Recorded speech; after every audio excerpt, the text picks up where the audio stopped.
Radhe Radhe, Dandava Pranam. Welcome to Shri Radha Vinoda Bihari Mandir, Gopinath Bhavan, Shri Vrindavan Dham. Srila Gurudev ki jai, Srila Prabhupada ki jai, Rupanand Gauri Guru Varga ki jai, Patit Pavan Shri Nityananda Prabhu ki jai, Prem Purushottam Shachinandan Gaura Hari ki jai, Radha Vinoda Bihari Ju ki jai, Radha Ramana Ju ki jai, Giriraj Maharaj ki jai, Harinam Sankirtan ki jai, Hare Krishna Mahamantra ki jai, Gaur Bhaktivedanta ki jai, Gaur Premanande Hari Hari Bol.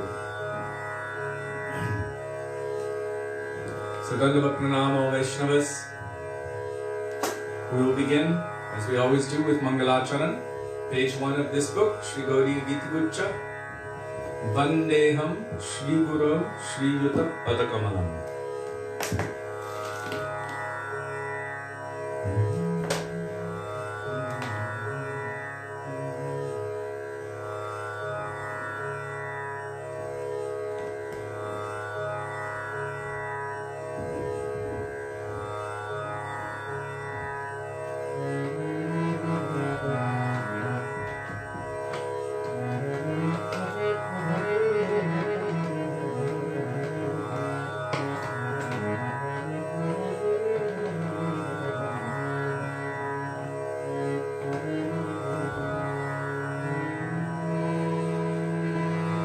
Vandeham Shri Guru Shri Yuta Padakamalam Shri Guru Vaisnava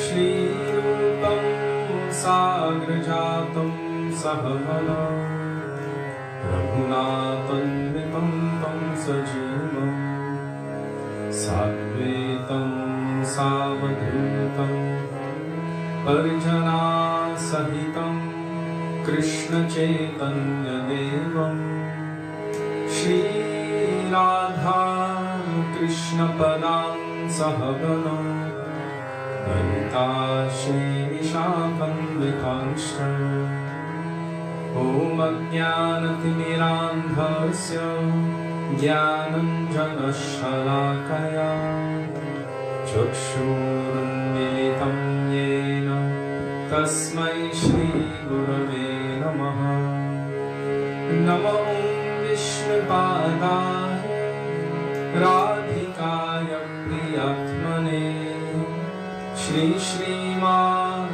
Bhaktivedanta Narayanitti Namine Shri Krishna Lila Katane Sudaksham Audarya Madhurya Gunashta Yuktam Varam Varenyam Purusham Mahantam Narayanam Tam Shirasham Namami Tridandinam Bhakta Shiromanim Cha Shri Krishna Padajnitaika Hridde Chaitanya Lila Amrita Sarasaram Narayanam Tvam Satatam Prapadye Namahum Vishnupadaya Krishna Presthaya Bhutale Shrimate Bhaktivedanta Swami Niti Namine Namaste Saraswati Deve Gauravani Pracharine Nirvishesha Shunyavadi Paschatya Deshatarine Namahum Vishnupadaya Gaura Presthaya Bhutale Shri Srimad Bhakti Pragyana Keshava Iti Namine Pratimadya Charitraya Svashritananchapaline Jiva Dukhe Sadanataya Shri Nama Premadayine Namo Vishnupadaya Krishna Presthaya Bhutale Shrimate Bhakti Siddhanta Saraswati Namine Shri Varshabhanavi Devi Dayitaya Kripabhaye Krishna Sambandha Vijnana Dayine Prabhave Namaha Madhurya Jala Premadhya Shri Ruparuga Bhaktivedanta Shri Gaura Karuna Shakti Vigrahaya Namostute Namaste Gauravani Shri Murtaye Vinakarine Rupanugam Virudhapa Siddhanta Dvantaharine Namo Gaur Kishoraya Sakshat Vairagya Murtaye Vipralambhara Sambodhe Padam Jayate Namaha Namo Bhakti Vinodaya Satchidanandanamine Gaura Shakti Swarupaya Ruparugam Varayate Gauravirbhav Bhume Svam Nirdeshta Sajanapriya Vaisnava Sarvabhauma Shri Jaganathayate Namaha Mancha Kalpatarubhyascha Kripa Sindhubhya eva cha Patitanam Pavanebhyo Vaishnavebhyo Namo Namaha Namo Mahavadanyaya Krishna Premam Pradayate Krishnaya Krishna Chaitanya Namne Gauratvishe Namaha He Krishna Karuna Sindho Dinabandho Jagatpate Gopesha Gopika Kanta Radha Kanta Namostute Tapta Kanchana Gaurangi Radhe Vrindavaneshwari Vrishabhanusute Devi Pranamami Haripriye Jayatam Surato Pango Mama Mandam Matirgati Matsarvasvapadam Gojo Radha Madana Mohano Divyat Vrindaranya Kalpadrumada Srimad Ragnagara Sinhasanasho Shri Shri Radha Shri Govinda Devo Preshnani Sevyamanus Smarami Shri Mandra Sarasaramhi Mam Shiva Tatasditaha Karshande Nuswarar Gopir Gopinaka Shri Estunaha Vrindaye Tulasi Devyai Priyayai Keshavasya Cha Krishna Bhakti Prade Devi Satyavantyai Namo Namaha Panchatattvatmakam Krishnam Bhaktarupasvarupakam Bhaktavataram Bhaktakyam Namami Bhakta Shaktikam Jai Shri Krishna Chaitanya Prabhu Nityananda Shri Advaita Gadadhar Shri Vasadi Gaura Bhakta Vrinda Cheto Darpana Marjanam Bhava Mahadavagni Nirvapanam Shreyat Kairava Chandrika Vitarnam Vidyavadhu Jivanam Anandam Budivardhanam Pratipadam Purnamrikashvadanam Sarvatma Snaparam Param Vijayate Shri Krishna Sankirtanam Harer Nam Harer Nam Harer Nameva Kevalam Kalo Nastyeva Nastyeva Nastyeva Gatiranyaka Hare Krishna, Krishna Krishna, Hare Hare, Hare Rama, Rama Rama, Hare Hare.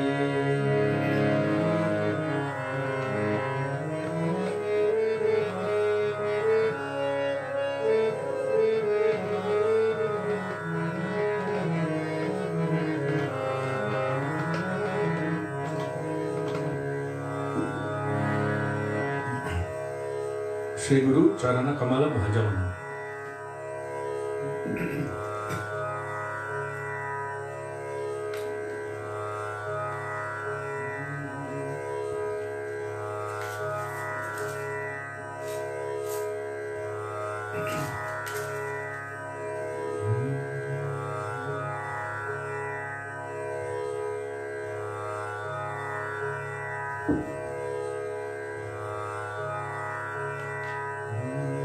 It's page 359 in this songbook.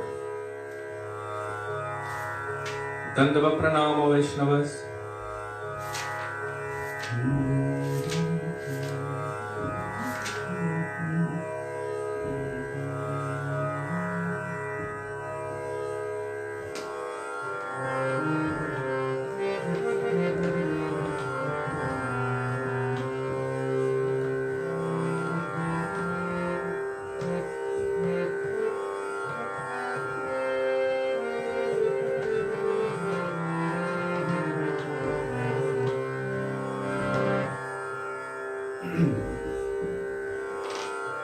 Once again, Sudevi is not able to be here for participating in the singing aspect of the kirtan, although she is right here by heart. So I will play Mridanga.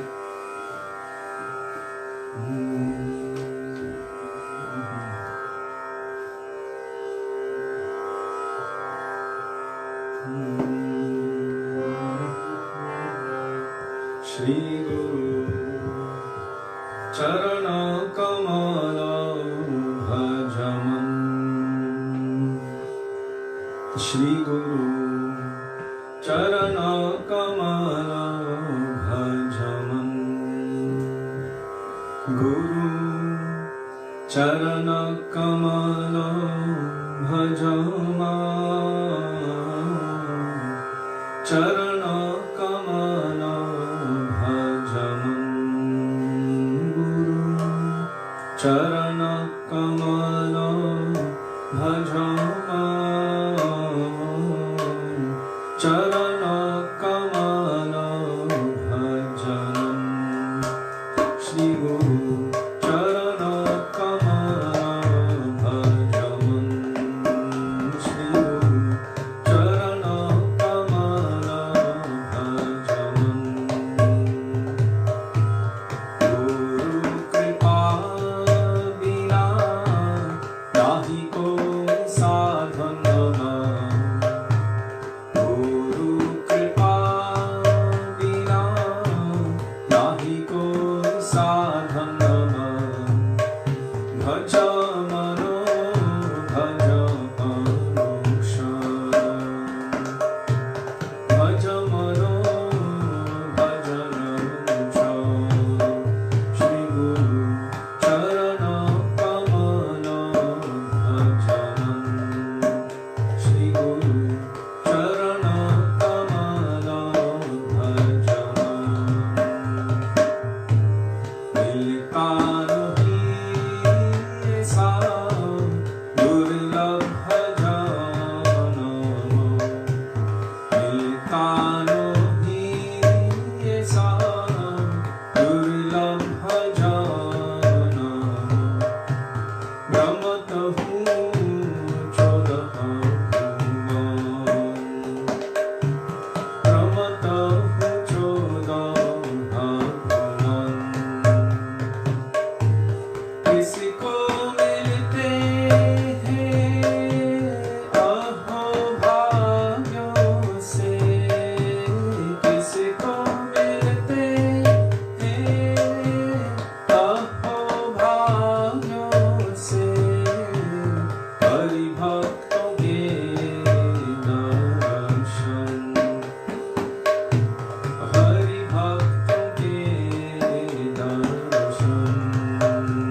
Shruti Smriti Itihas Purana Namahi Shruti Smriti Itihas Purana Namahi Tino Spashta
गुरु परंपरा की जय।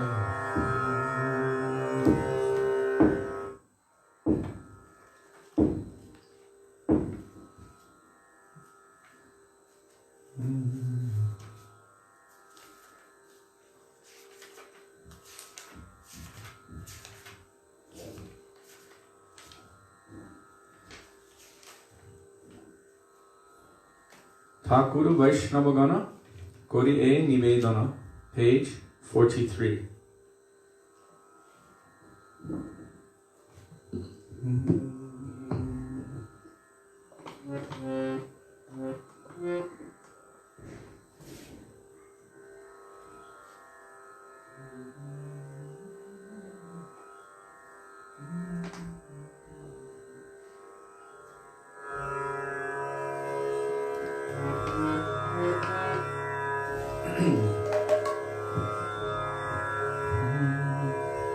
Thakur Vaishnava Gana Kori E Nivedana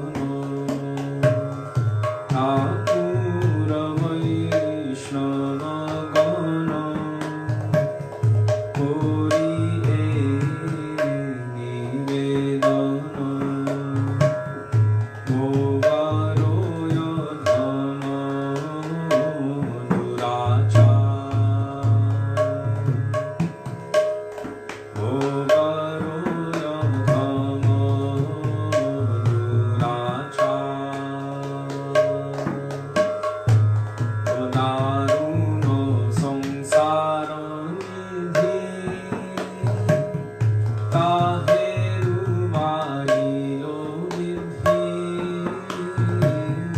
daruno samsaro nidhi taheru ailo vidhi deshe dhori more karo deshe dhori more karo vidhi baro ballabhan na shune dharam gyan vidhi baro ballabhan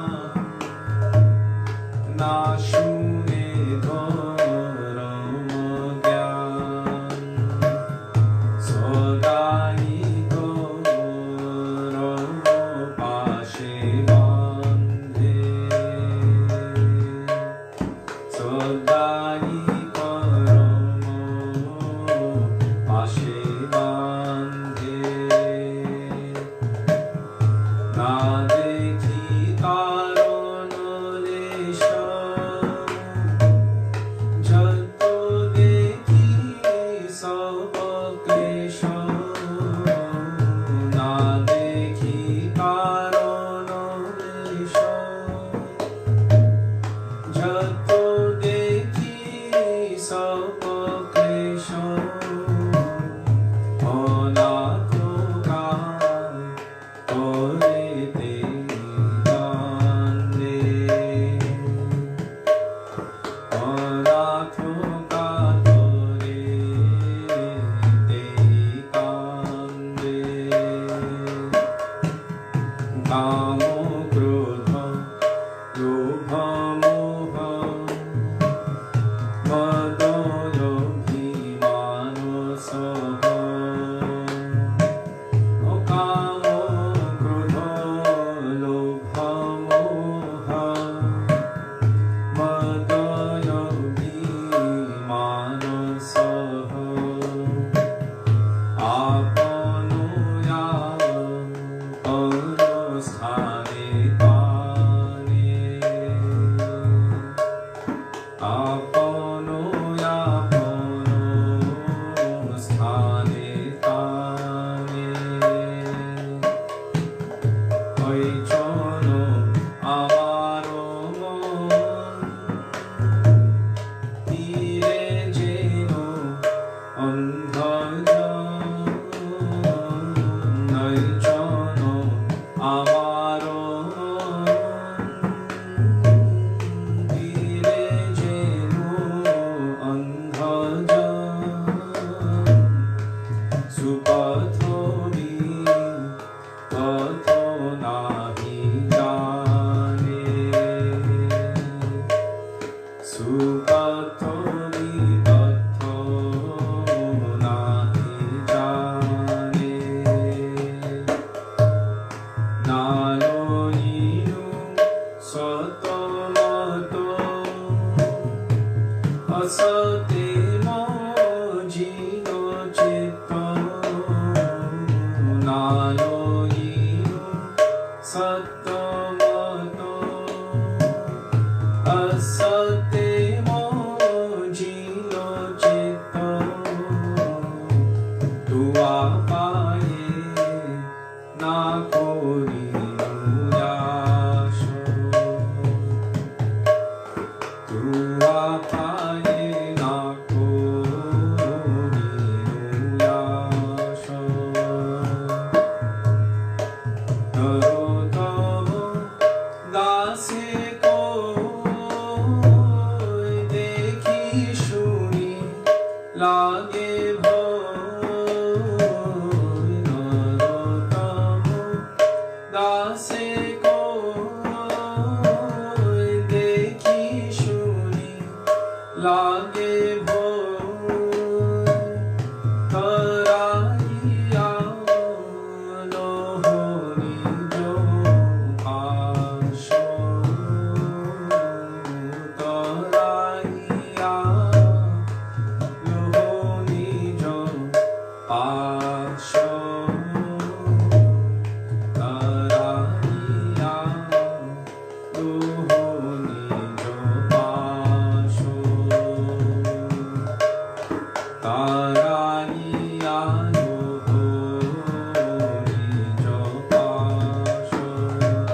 Yam Kalirupa Sharira Nadharata Tanbraja Prema Mahanidhi Kutarika, page 47.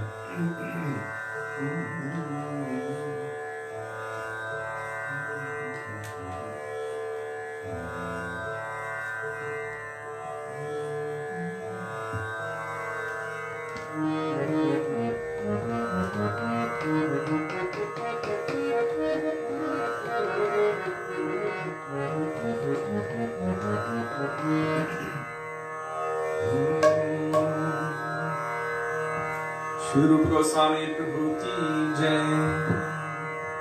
If you don't have the songbook, just follow what Jiva Pavana Prabhu has posted. Very kindly, he posts the bhajans with the translation and sometimes beautiful nectar commentaries in the comment section of the thread. So you can follow along with the bhajan there. Yang Kalirupa Sharira Nadharata Yang Kalirupa Sharira Nadharata Tanbraja Prema Mahanidhi Kutarika Tanbraja Prema Mahanidhi Kutarika Gonakapata Uparata Gonakapata Uparata Yang Kalirupa Sharira Nadharata Yang Kalirupa Sharira Nadharata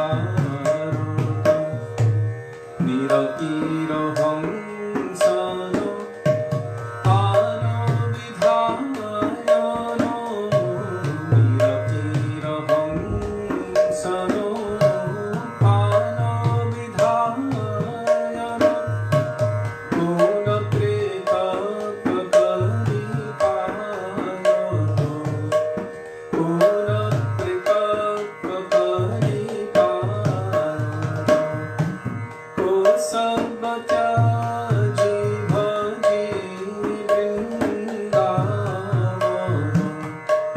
Kosabhata Jivhaji Vrindavana Kosabhagrantha Virachita Kosabhagrantha Virachita Yang Kalirupa Sharira Nadharata Yang Kalirupa Sharira Nadharata Japapitu Vanakulo Alatanana Vidho Japapitu Vanakulo Alatanana Vidho Manoraji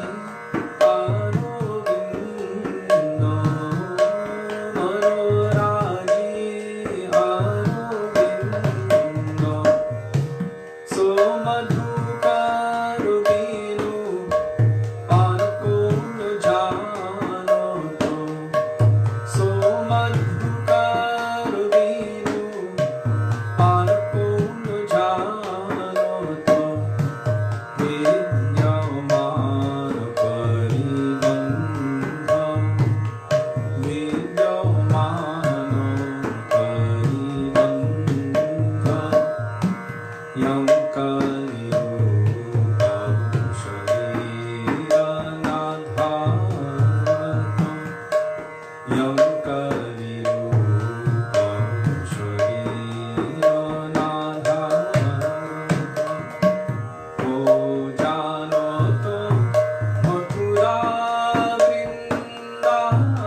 Nadiya Godrume Nityananda Mahajan.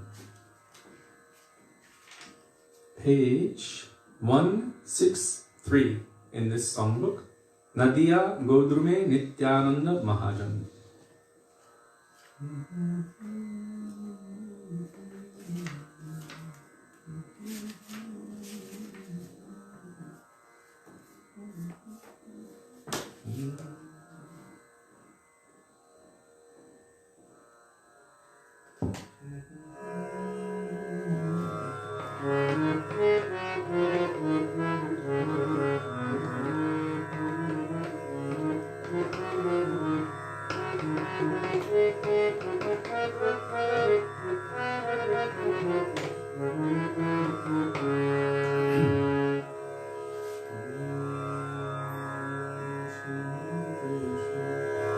Shri Krishna Chaitanya Prabhu Nityananda Shri Krishna Chaitanya Prabhu Nityananda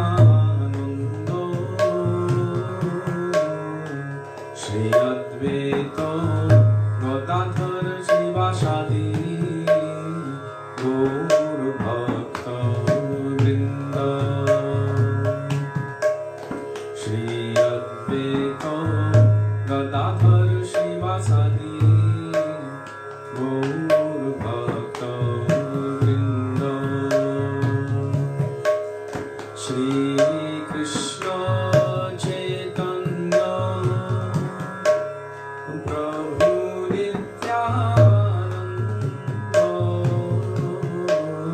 Shri Krishna Chaitanya Prabhu Nityananda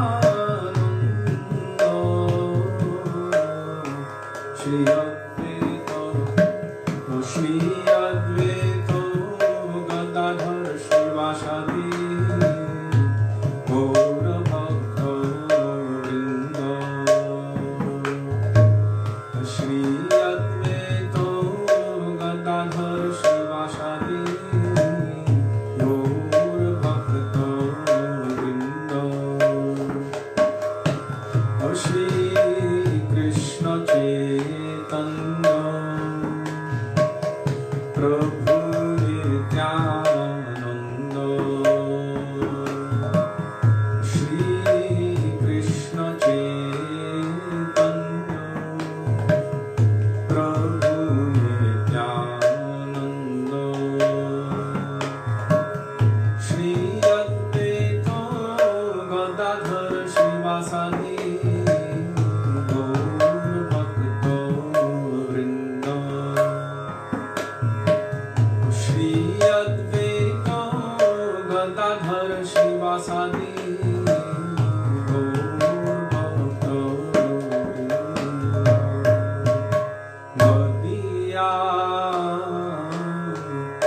Nadiya Godrume Nityananda Mahajan Pati Ache Naam Bhato Jive Rakara Nadiya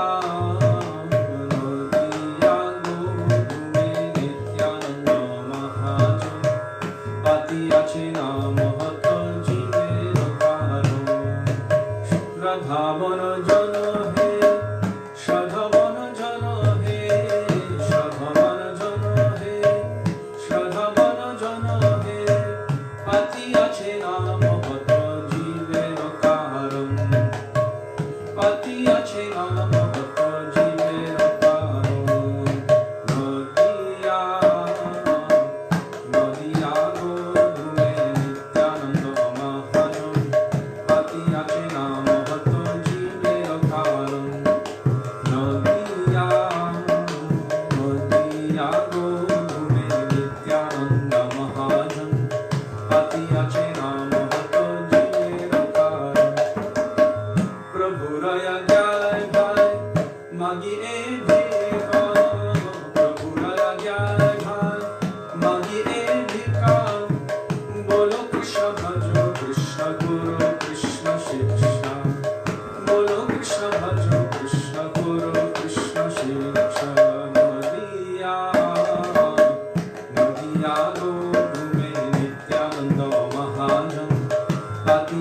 नाम महत जीवेर कारण नदिया नदिया गोरुमे नित्यानंद महाजन पातियाचे नाम महत जीवेर कारण अपराध शून्य होये लोह कृष्ण नाम अपराध शून्य होये लोह कृष्ण नाम कृष्ण माता कृष्ण पिता कृष्ण धन प्राण कृष्ण माता कृष्ण पिता कृष्ण धन प्राण नदिया नदिया गोरुमे नित्यानंद महाजन पातियाचे नाम महत जीवेर कारण नदिया नदिया गोरुमे नित्यानंद महाजन पातियाचे नाम महत जीवेर कारण कृष्णेर संसार करो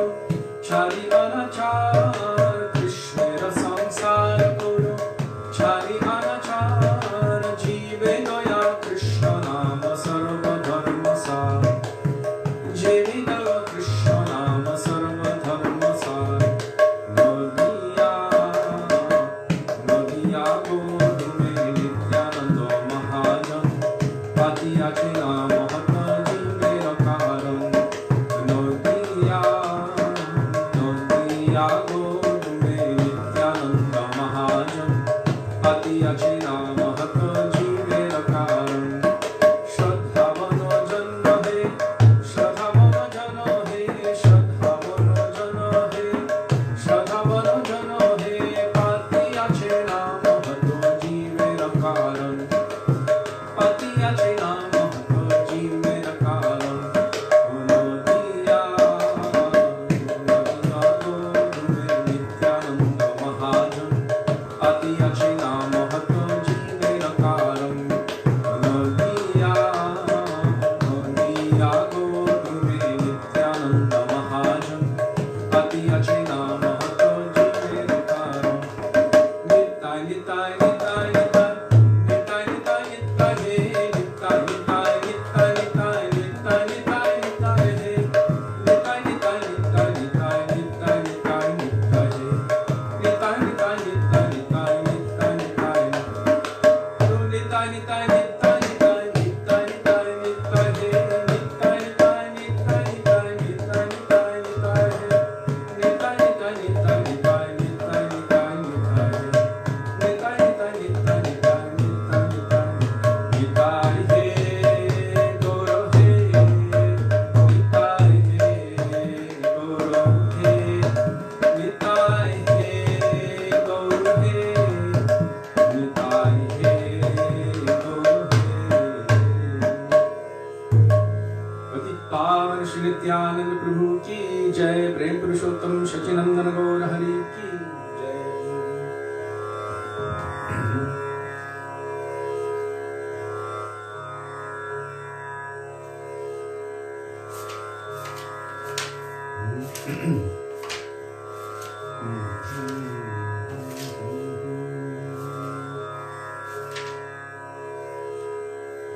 उज्ज्वल वर्ण गौरवर देहम विलसित निरवधि भाव विदेहम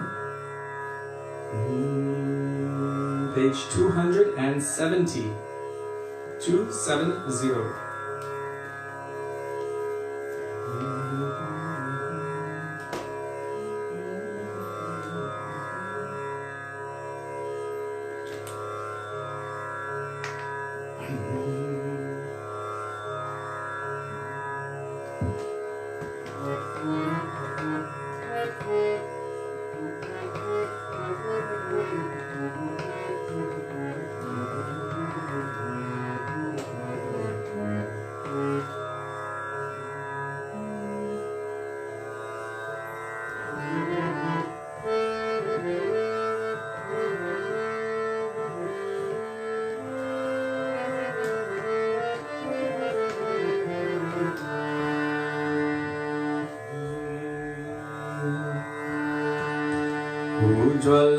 उज्ज्वलवारण गौरवर देहं विलसित निरवधि भाव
Jal Pirita Nija Guna Nama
pranamami cha Shri Sachitanayam Tan pranamami cha Shri Sachitanayam Tan pranamami cha Shri Sachitanayam Tan pranamami cha Shri Sachitanayam Tan pranamami cha Shri Sachitanayam Tan pranamami cha Shri Sachitanayam Tan pranamami cha Shri Sachitanayam Tan pranamami cha Shri Sachitanayam Sachidandan Jai Gaura Hari Sachidandan Jai Gaura Hari Sachidandan Jai Gaura Hari Sachidandan Jai Gaura Hari Gaura He Gaura He Gaura He Gaura He Gaura He Gaura He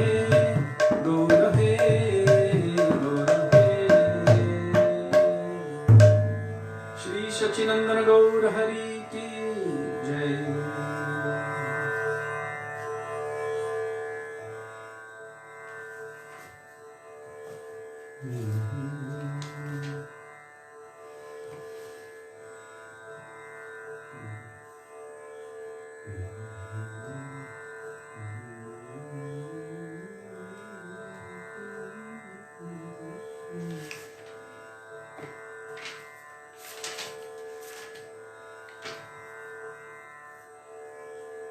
Do we have time?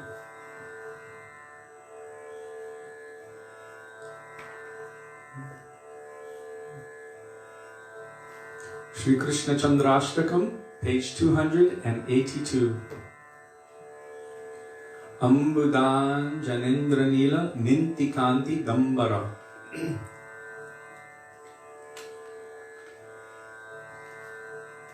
In like the extended Govinda Damodar Madhaveti tune. We will sing it all together.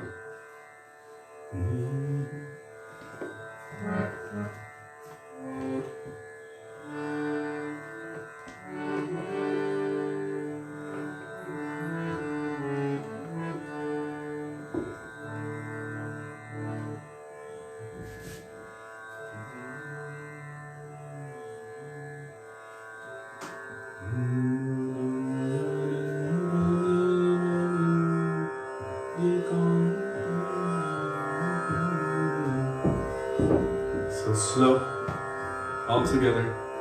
Shri Krishna Chandrashtakam by Shri Krishna Das Kaviraj Goswami.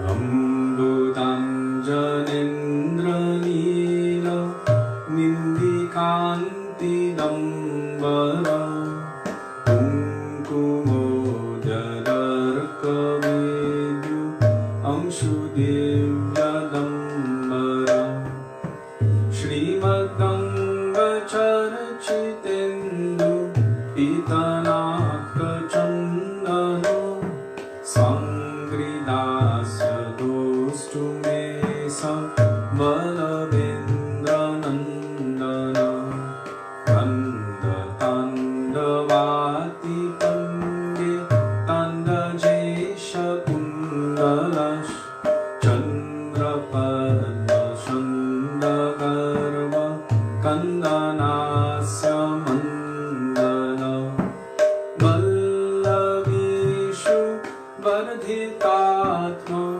Buddha Bhava Bandhana Swangridasya Dostu Mesa Vallavendra Nandana Nityanavya Rupa Vesha Hargate Cheshtita Teli Narma Sharmadai Mitra Brinda Veshtita Sviya Ke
Shila Lilayatma Goswamasi Nandano Sangridasya Dostu Mesa Ballavendra Nandana Kunjadasa Keli Sidhu Radhika Ditoshanas Tattadatma Keli Dharma Tattadani Poshana Prema Shila Keli Kirti Vishvachitanandana Sangridasya Dostu Mesa Balavendra Nandana Rasa Keli Darshitatma Shuddha Bhakti Sat Pata Siya Chitra Rupa Vesha Manmatani Manmata Gopikashu Netra Kono Bhava Vrinda Bandhano Sangridasya Dostu Mesa Ballavendra Nandana Pushpachayi Radhika Bhimarshana Prema Vamya Ramya Radhikasya Drishti Harshita Radhiko Rasira Lepa Esha Hari Chandana Sangridasya Dostu Mesa Ballavendra Nandana Ashtakena Yastvanena Radhika Suballabham Samstaviti Darshaneti Sindhu Jadi Durlabham Tanyunakti Tushta Chita Esha Ghosha Kanone Radhikanga Sangananditatma Pada Sevane Radhikanga Sangananditatma Pada Sevane Sangridasya Dostu Mesa Ballavendra Nandana Sangridasya Dostu Mesa Ballavendra Nandana Jaya Nanda Nandan Jaya Yashoda Nandan Nanda Nandan Jaya Yashoda Nandan Nanda Nandan Jaya Yashoda Nandan Nanda Nandan Jaya Yashoda Nandan Krishna He Krishna He Krishna He Krishna He Krishna He Krishna He Krishna He Krishna He Shri Krishna Kanhaiya Lal Ki Jai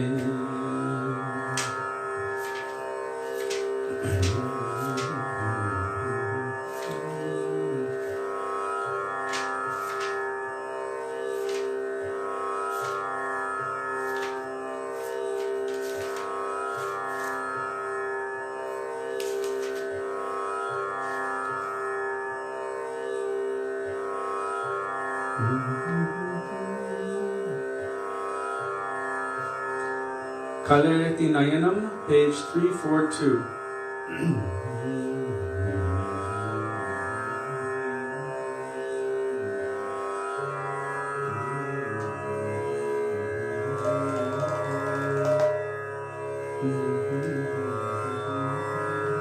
Kalayati Nayanam.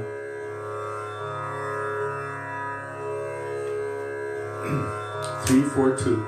If you don't have the songbook, Just follow what Jiva Pavana posts, and you'll see the bhajan there.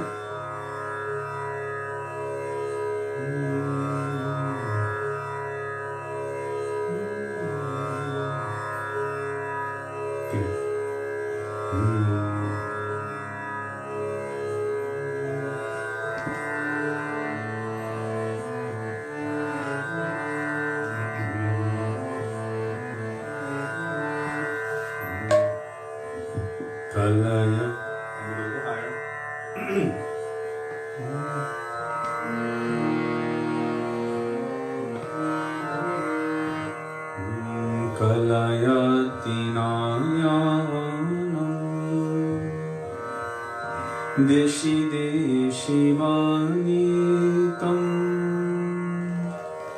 pankajamiva vridu maruta chalitam kalayati nayanam deshi deshi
Bhanumandari Shrimati Radharani ki jai.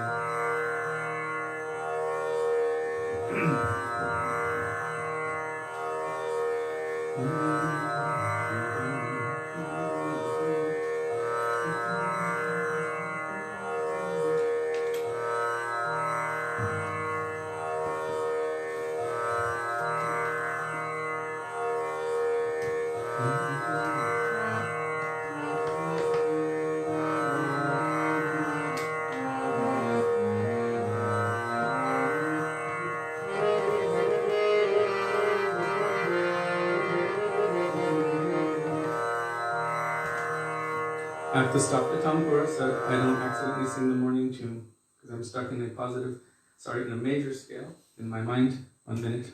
Hare Krishna.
Hare Krishna,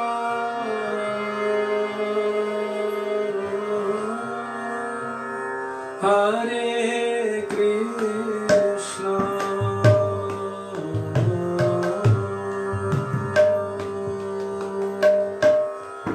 Krishna Krishna,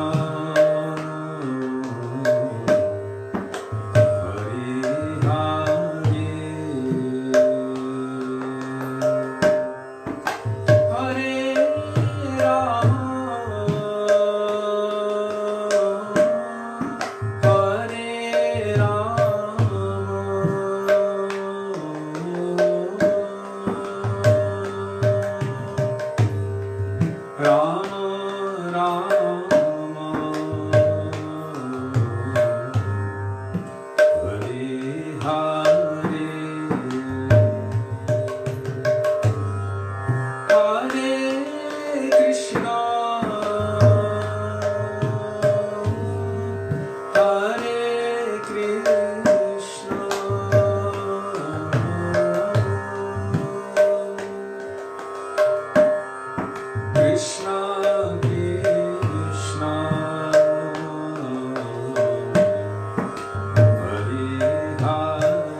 Krishna Krishna Hare Hare Hare Rama Hare Rama Rama Rama Hare Hare Hare Krishna Krishna Krishna Hare Hare Hare Rama Hare Rama Rama Rama Hare Hare Hare Krishna Krishna Krishna Hare Hare Hare Rama Hare Rama Rama Rama Hare Hare Hare Krishna Krishna Krishna Hare Hare Hare Rama Hare Rama Rama Rama Hare Hare Hare Krishna Krishna Krishna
की जय, पतित पावन श्री नित्यानंद प्रभु की जय, प्रेम पुरुषोत्तम सचिनंदन गौर हरि की जय, राधा बिनु बिहारी जी की जय, हरि नाम संकीर्तन की जय, हरे कृष्ण महामंत्र की जय, गौर भक्त वृंद की जय, निताई गौर प्रेमानंदे हरि हरि बोल।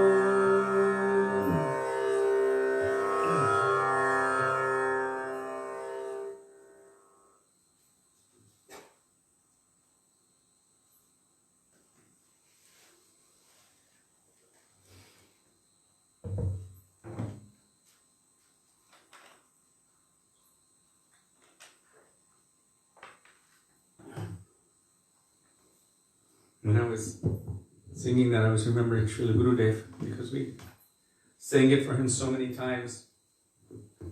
Whenever we were at any festival, he would always tell us, be ready for Australia. He called that tune Australia, I think because he first heard it in Australia from Krishna Premi, Devidasi. And one time he told me, he said, your version is okay, but hers is much better. Because she was singing and tears were flowing from her eyes, her voice was choked up, her heart was melting. And this is what Sri Guru, this is what real Vaishnavas, this is what Mahaprabhu and Krishna appreciate. But anyhow, we sang it many, many times for him at every festival. He would require that this tune, Australia, Hare Krishna tune, was sung.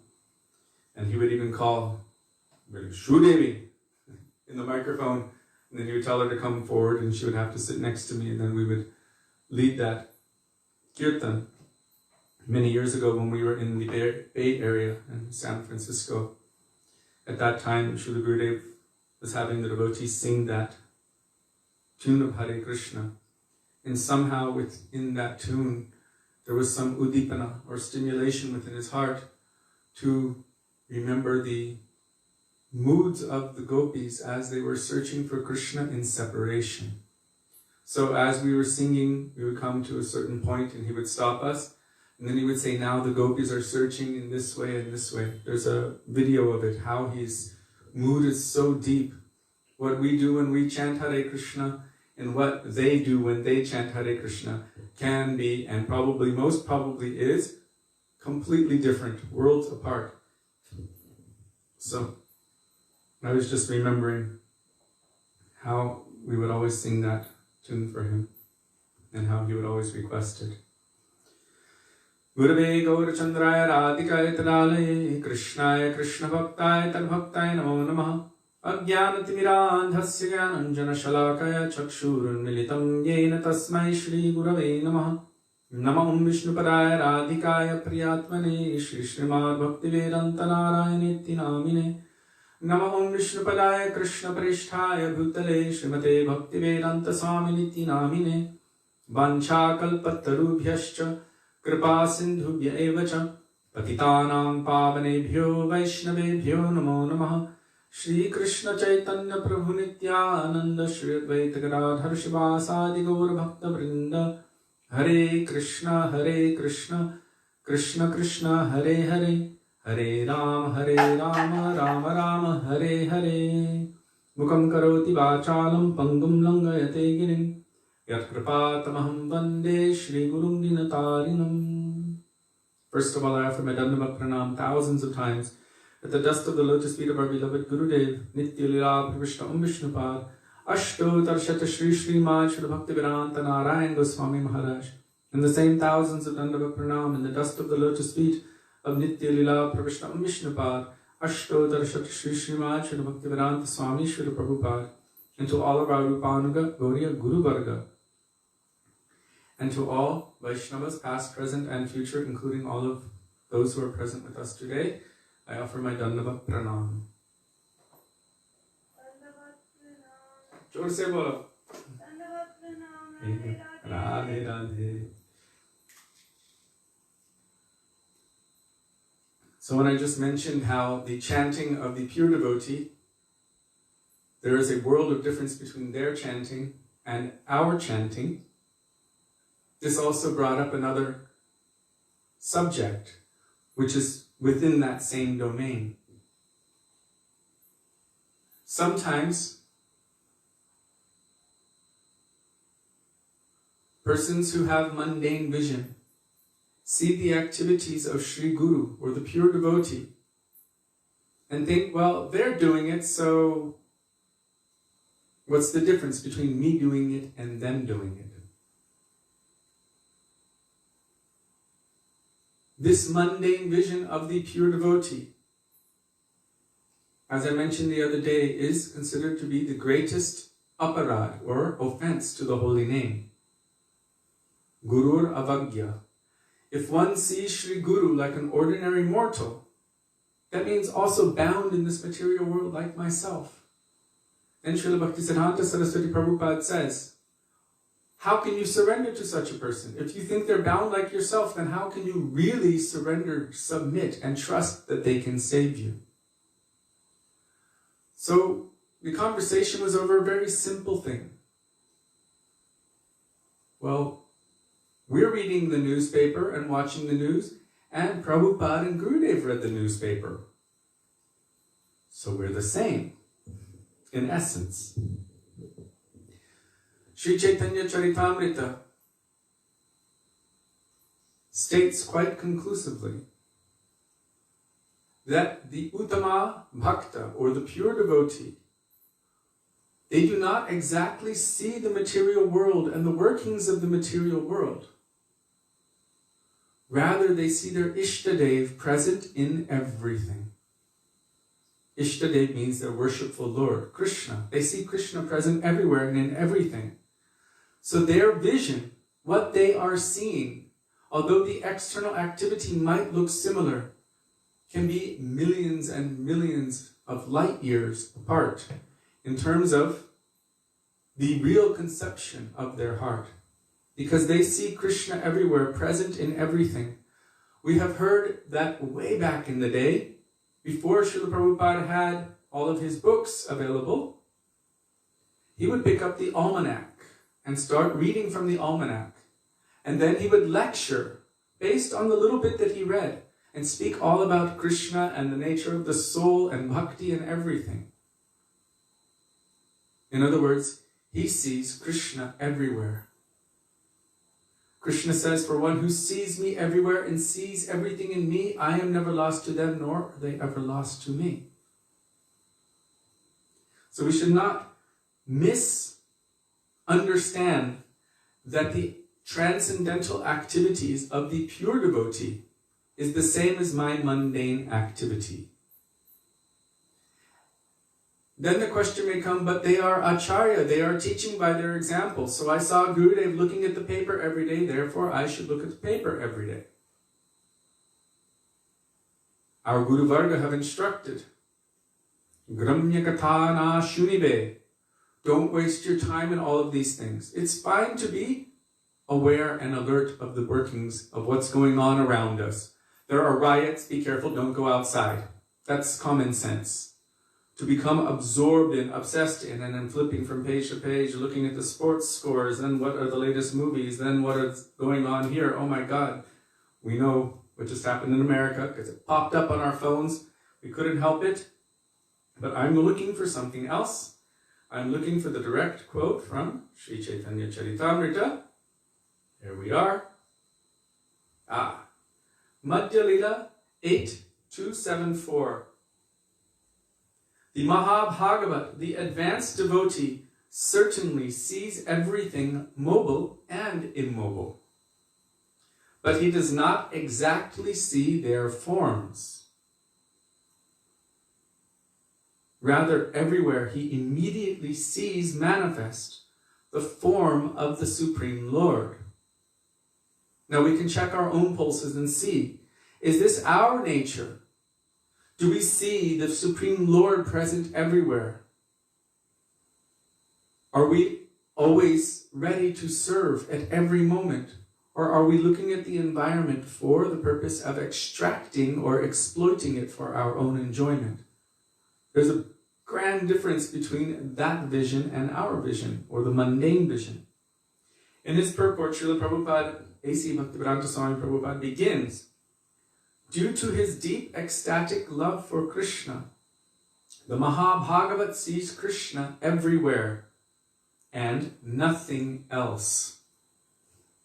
I think that's the test right there. What do we see? Do we see Krishna everywhere and nothing else? Or do we see sense enjoyment everywhere and nothing else? So they see Krishna everywhere and nothing else. This is confirmed in Brahma Samhita 5:38. Premanjana churita bhakti vilochanena santak sadaiva hridayeshu vilokayanti. That verse is saying that those eyes which are smeared with the salve of love, prema anjana, of prem, divine love, they only see Krishna everywhere. Yang shyama sundaram achintya gunasvarupam govindam adi purusham tamaham bhajami. Sankach sadaiva hridayeshu. The santa, the saint, within their heart is always seeing this form of the Lord, Shyama Sundar. Because their eyes are smeared with the salve of love and devotion. Even in this material world, we have some perverted reflection of that, some semblance of it. If anyone has just lost anyone very dear to them, Sudevi and I noticed this when my father left this world. Everything that we, within that, 1 week period, it didn't matter what it was, anything which had any little sadness in it, it sparked more sadness within our heart. Anything. Anyone who's in love, they will see somehow the person or something will remind them. Any song they hear on the radio at that time, or whatever on your Spotify, any view that they see, any field of flowers or this or that or mountain scenery, whatever it is, it reminds them of their beloved. And this is the perverted reflection of what the pure devotee sees. Because their eyes are smeared with the salve of love, they see Krishna everywhere and in everything. And they only utilize everything which comes in their vicinity in the service of Krishna. So whereas we may be trying to extract enjoyment and exploit our environment, it's a hard pill to swallow to accept it, but if we're honest, we can look at it. When we see certain things, does it spark a desire for or a greed for wanting that thing for our enjoyment, one way or another in this material world? Or do we see Krishna and his magnificence in everything, which is not brought upon by maybe some substance that we may imbibe, and then some pure devotee syndrome may manifest. It happened when I was very sick here in Vrindavan. I took some medicine, and then I thought, I'm a pure devotee now. I have attained, this Brahma platform, Brahma Bhuta Prasannatma, because I was taking medicine and it adjusted my vision. But from a normal position, heart vision, eyes smeared with the salve of love, are we seeing Krishna everywhere? And is that mood to love him and serve him present in every moment of our lives? So Srila Prabhupada here is saying, Premanjana churita bhakti vilochanena, as soon as a devotee sees something, be it movable or inert, he immediately remembers Krishna. So Rupa Goswami confirms this in the 8th verse of Upadeshamrita.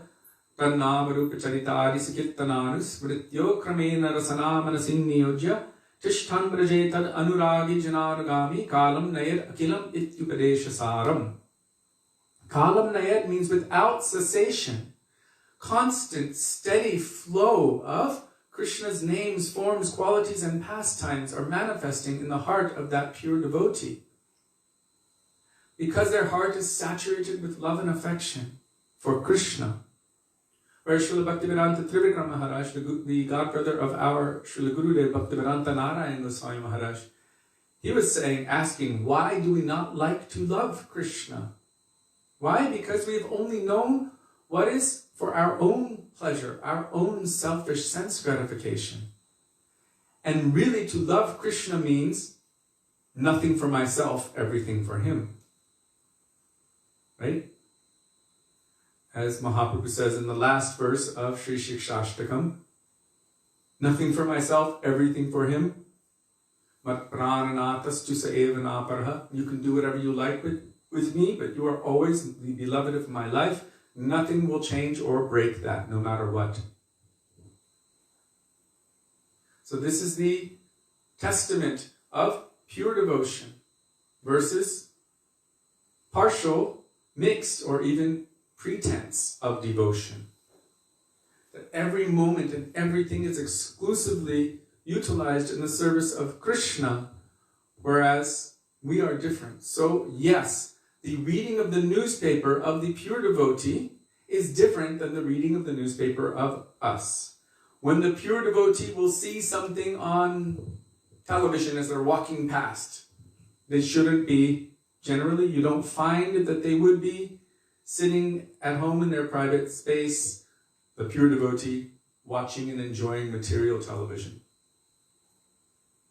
But they, even if they saw it, they would not be absorbing themselves in it, but even if they saw it, whatever they would see would remind them of Krishna. Even mundane love poetry, we understand that Sri Chaitanya Mahaprabhu heard this.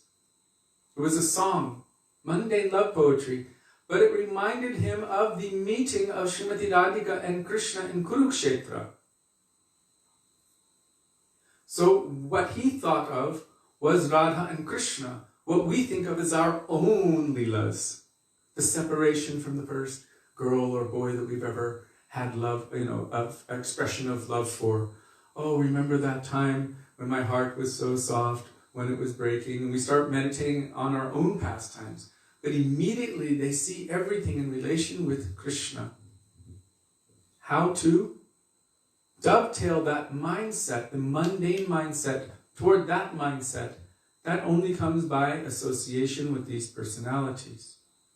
So if we are superimposing that because they look at the newspaper, therefore it's fine for us to also absorb ourselves in these things, we should understand that there is a vast difference between the two.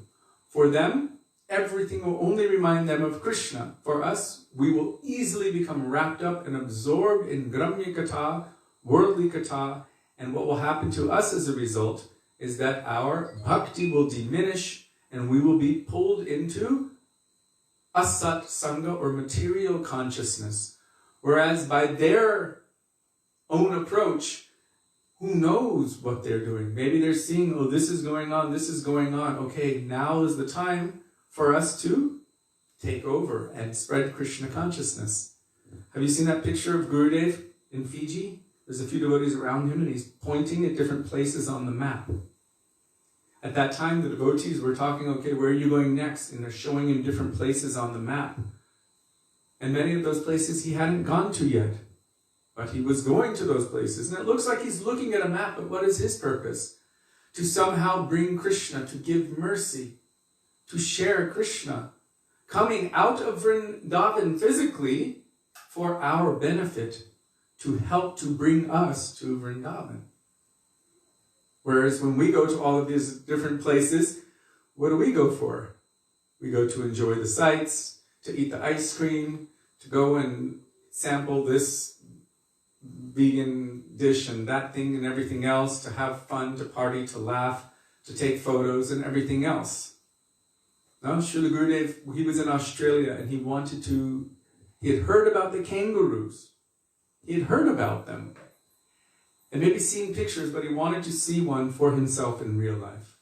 All the devotees got so excited. They're like, whoa, we're going to the zoo with Gurudev. So everyone went. They purchased tickets for the zoo. They cooked in advance. They had a whole party thing planned, picnic planned for the zoo. And everyone went with Gurudev.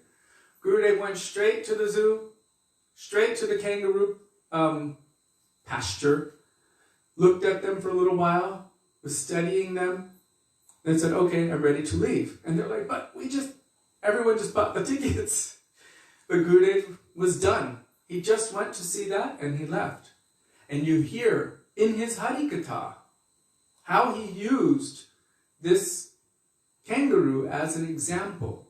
He said we should take shelter of Sri Guru, be careful for kangaroos. And this was some kind of play on the word, but what? Because the word guru was there. Guru and kangaroo. Kangaroo is an animal. The animal has a big pocket, very powerful hind legs. It can bounce, Gurudev was saying, will bounce into your life, take everything that you hold dear, put it in its pocket, beat you and bounce away. Be careful for this kind of guru, the kangaroo, who's pretending to be a real guru but is like an animal. So he used it in his Harikatha, where in the beginning everyone thought, oh, he's going to do the same thing that we do, to enjoy being at the zoo together. And I've heard also devotees like, well, Gurudev went to watch the whales. Gurudev went to see the whales in Hawaii. The devotees were like, come on, let's go. We want to show you. We want to take you to see the whales. And he was like, ah. Finally, he went with the devotees to see the whales. So Gurudev requested. Did he? After some time, okay, so he requested. Some devotees who were there, they said that Gurudev said, these whales don't know, but I've come here to help them. And then he looked at the shore from where they could see from a distance. He said, the people who are there, they cannot see, but I've also come to help them. Why? Just by the glance of the pure devotee, anyone can attain liberation. Darshane pavitra koro etamaragun. We're not the ones who have darshan. They have darshan. They can see us and they can benefit us. That is how someone can be extracted from the Brahmajyoti, who's stuck in suspended animation for God knows how long. There's no rationale for time there, because there's no idea of separate existence. It's like merge. But only because the pure devotees pass through the effulgence of the Lord to go and associate directly with the Lord, it might be that as they're passing through, whatever direction they're glancing at, every jiva in that vicinity gets benefit.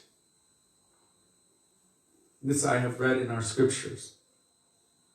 So we don't understand. It is told that after Gurudev went and saw those whales, there was maybe 2 weeks later, there was an oil spill or something, and so many of them died. Only a couple weeks after. But he glanced at them with intent to give mercy. So people were like, Gurudev went to see the whales, so let's go and see the whales.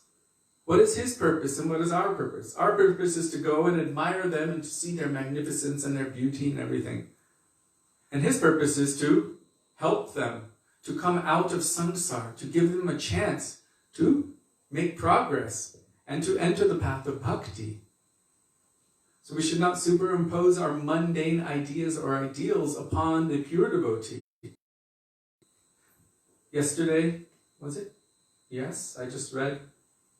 Jnana Shakti Prabhu posted something recently, and it popped up, I guess, from Thakur Bhaktivedanta, where Srila Bhakti Siddhanta Saraswati Prabhupada, he had penned this article entitled Thakur Bhaktivedanta. He said there's a difference in heaven and hell between the vision or the words of the pure devotee and that of the non-devotee. The non-devotee might actually, and I'm using this word non-devotee meaning they don't have devotion for Krishna. They may have studied the scriptures, they may be able to translate them, give commentaries on them, and even speak beautifully on them. And even if they do everything externally, apparently correctly, still they haven't understood the least bit of its true meaning, and they are always and necessarily wrong. Whereas the pure devotee, even if they make some apparent mistake, like Bhagavatam says, even though it may be imperfectly composed, still it is relished by those who are thoroughly honest. Nirmatsaranam satam. Even if it may be imperfectly composed, because it is done with pure devotion. Krishna is not so concerned with the external perfection, but with the pure devotion. I know I've told it before, but I'm going to tell it again, because maybe it's a different crowd, and I told it months ago. So many years ago, we were in Fiji with our Srila Gurudev, and there was this one yogi, Baba, maybe in his early 70s. He was so healthy through his practice of yoga, and he would do this thing, liver cleanse with water. He would drink like a gallon of water and then pump his stomach and then like regurgitate it all and somehow clean out, and he was teaching people how to do this. And he was also a Sanskrit scholar, but he was so healthy materially, you could say, that he was literally effulgent, glowing. And Srila Gurudev, when he met him, was so kind and affectionate. They were sitting together and laughing and just speaking about the past times, how things were, and like that. Just a nice chit-chat. And then all of the devotees came. There was going to be a program. And Srila Gurudev was having a discussion with him about Sanskrit. And they were kind of going back and forth about different grammatical things to do with Sanskrit. And then Gurudev looked out into the room and he asked me, do you know this verse? Namo Mahavaranyaya. And I said, yes. He said, can you say it? So I'm like, Namo Mahavaranyaya Krishna Prema Pradayate Krishnaya Krishna Chaitanya Namne Gauratvashe Namaha. And Gurudev said, is it Pradayate or Pradayine? And I'm like, Krishna Prema Pradayate. Pradayate. He said, are you sure? And I said, yes. Then he asked this Sanskrit scholar, is it Pradayate or Pradayine? And he said, well, technically it should be Pradayine. Technically, according to the rules of Sanskrit grammar, it should be Pradayine. And then Gurudev said, but it was composed by an Uttam Bhagavat Vaisnava, Swarup Damodar Goswami, he said. And according to the rules of Sanskrit grammar, whatever the pure bhakta, the pure devotee says, is always correct. And that man, that yoga teacher, Sanskrit scholar, began laughing a lot. And he was like, yes, you are right, you are right, you are right. So Sri Chaitanya Charitamrita tells us, Brahm, Pramara, Karanapatava, and Vipralipsa do not occur in the sayings of the all-perfect, all-knowing Tattvadarshis, the knowers and seers of the truth, the saints, the pure devotees. Illusion does not occur within them. Brahm, the tendency to make mistakes. Pramada, we might look at it like a mistake, but technically it's not. Karanapatava, imperfect senses. This does not also take place within them. And Vipralipsa, the tendency to cheat others, is also not within them. Why is it saying that about them? It is juxtaposing, contrasting the pure devotee from the conditioned soul. Conditioned soul is full of all of these natures.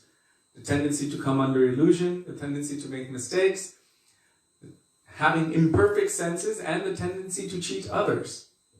This is the nature of conditioned souls. That's why we require help from outside of ourselves to be able to progress on the path of bhakti. Srila Bhakti Rakshak Srila Maharaja explains this. You can see it on the back of the back cover of Sri Guru and His Grace, starting with this sentence, to err is human, E-R-R. It is human, and because of that embodied condition to make mistakes, then it is required that we have help from outside of ourselves, from someone who does not have those tendencies to truly help us. As our Srila Prabhupada, A.C. Bhaktivedanta Swami Prabhupada said, only someone who is free or liberated can liberate the bound. So someone who is unbound can liberate the person who is bound. And that just makes perfect, logical, practical sense. So in this connection, I just want to go back to my main point. When we see a pure devotee doing some activity, and I'm not talking about nonsense activities, but something like looking through the paper in the morning. We shouldn't think that they are doing the same thing that we are doing. We're looking through the paper for our mundane reasons, and they are seeing Krishna everywhere, according to their pure devotion.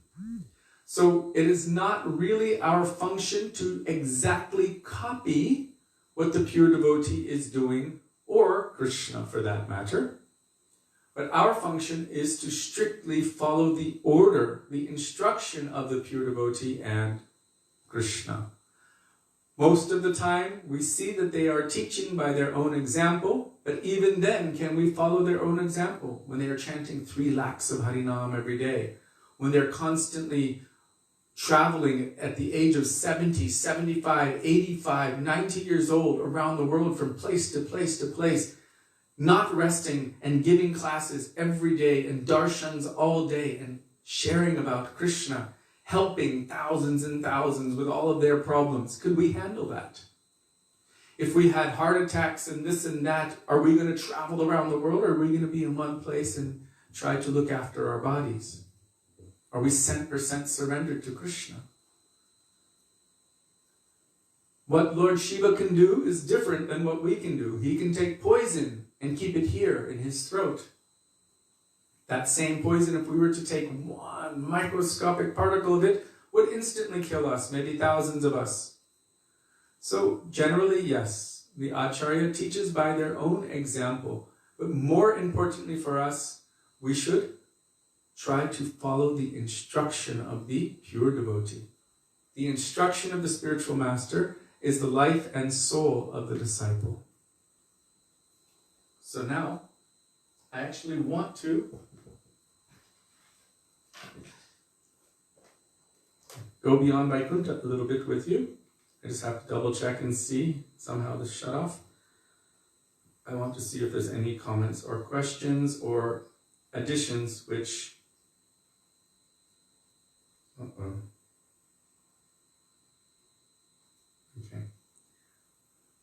Maybe I'll look at this one. Forgive me.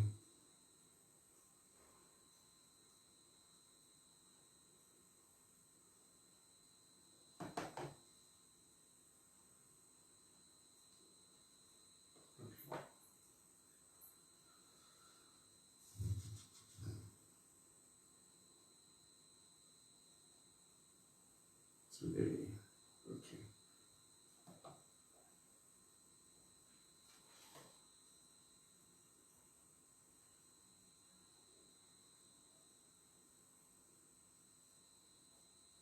I'm just checking here if there's any questions, comments, or additions. I can't go back very far. All right, I can't see anything.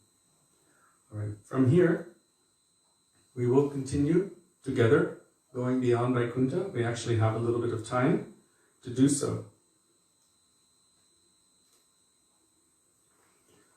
So, before entering into this transcendental treasure,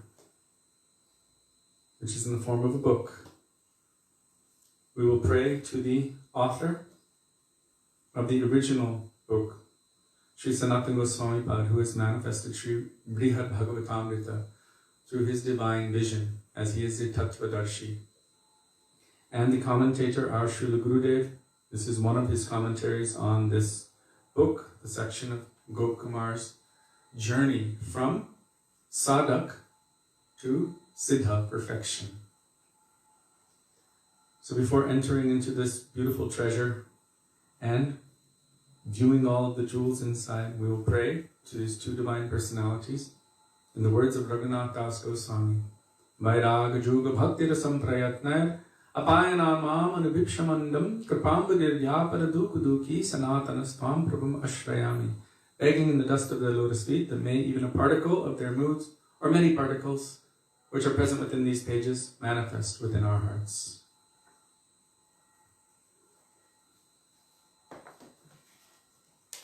Now we're beginning chapter 11 of this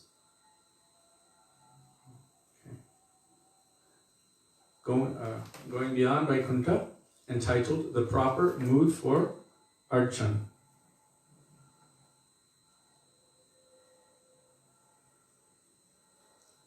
So there was some question of Gopkumar previously. He was trying to understand, because there are two different ideas. One who is serving the deity is considered to be extremely fortunate and so much auspiciousness has come to them. And then one who is serving the deity and who has faith in their Gurudev but does not understand or recognize Krishna everywhere in everyone's heart, or any other deity or any other Vaisnava, this is Kanishta according to the definition, then Gopkumar is asking how is it possible that one is worshipping the deity and another one is, and you're saying one is auspicious and the other one is inauspicious. So how do we understand that? Because the word Saeva Gokhara means donkey Anyone who has this kind of consciousness is no better than an animal. In Srila Prabhupada's translation of Bhagavatam, it says no better than a cow or an ass. So Gopkumar is asking this question to Narada Muni, and because Narada Muni is the founder of the process of puja, or archan, worship of the deity, and he's also the foremost preacher of that path, who could possibly know this science better than Narada Muni? So from there we will continue. Upon hearing Gopkumar's question concerning archan puja, Narad was overwhelmed with supreme happiness and immediately embraced him. So we heard about that embrace. I'm just going to read that one section again and then continue. Why did he embrace him? Because in regard to this subject, there is some doubt in us. If someone asks us, okay, is this deity made from real marble or false marble? Is it made from pure metals or alloys? Will we be pleased and embrace that person? Rather, we will be thinking, seeing this person as sinful, because they are seeing the deity with mundane vision. Then this is aparad, seva aparad. So we would think this is sinful. But in Vaikuntha, it is not possible to have such doubts. Mind you, Gopkumar had already attained Vaikuntha. So these kind of doubts don't occur within those persons who are transcendental. We've just spoke about that. Brahm, Pramada, Karnapatam, and Vipralipsa don't occur within those perfect personalities. Vaikuntha means it is beyond those dualities. So why is Gopkumar then asking these questions? He asks for the benefit of those of us on the path of sadhana. He has no doubt himself, but he knows that we have doubt. Therefore, for our welfare, he has asked. Narad saw that he cares so much for others that he's asking this question. So being very pleased, he embraced Gopkumar and slowly answered him. Now we've also mentioned that Rupa Goswami asks so many questions to Chaitanya Mahaprabhu. Sanatan Goswami asked so many questions to Chaitanya Mahaprabhu. Mahaprabhu asked so many questions to Rai Ramananda. Arjuna asked so many questions to Krishna. We should understand that these personalities are all transcendental, but for the benefit of others, they have asked these questions. Same when you see a transcendental guru and a transcendental disciple having a discussion. The disciple may also be a pure devotee, and he's asking questions to his guru for the benefit of all. So Narad said, being very pleased, he embraced Gopkumar and slowly answered him. Narad said, the deity is directly Bhagavan himself. The Ranganath, the deity of Pandharpur in Maharashtra, the Venkateshwar deity, he is in Tirupati. Jagannath in Puri, the deities of Mayapur and the Sri Vigrahas of Vrindavan, Govinda Gopinath, Madan Mohan, are all directly Bhagavan. Sometimes the deity says, on the side of my nose there is a small hole, place an ornament there. And after feeding me, take me out. I never go anywhere. And his devotee thinks, he cannot speak or move. Why is he speaking? And if he can speak, then certainly he can move also. So I need not worry.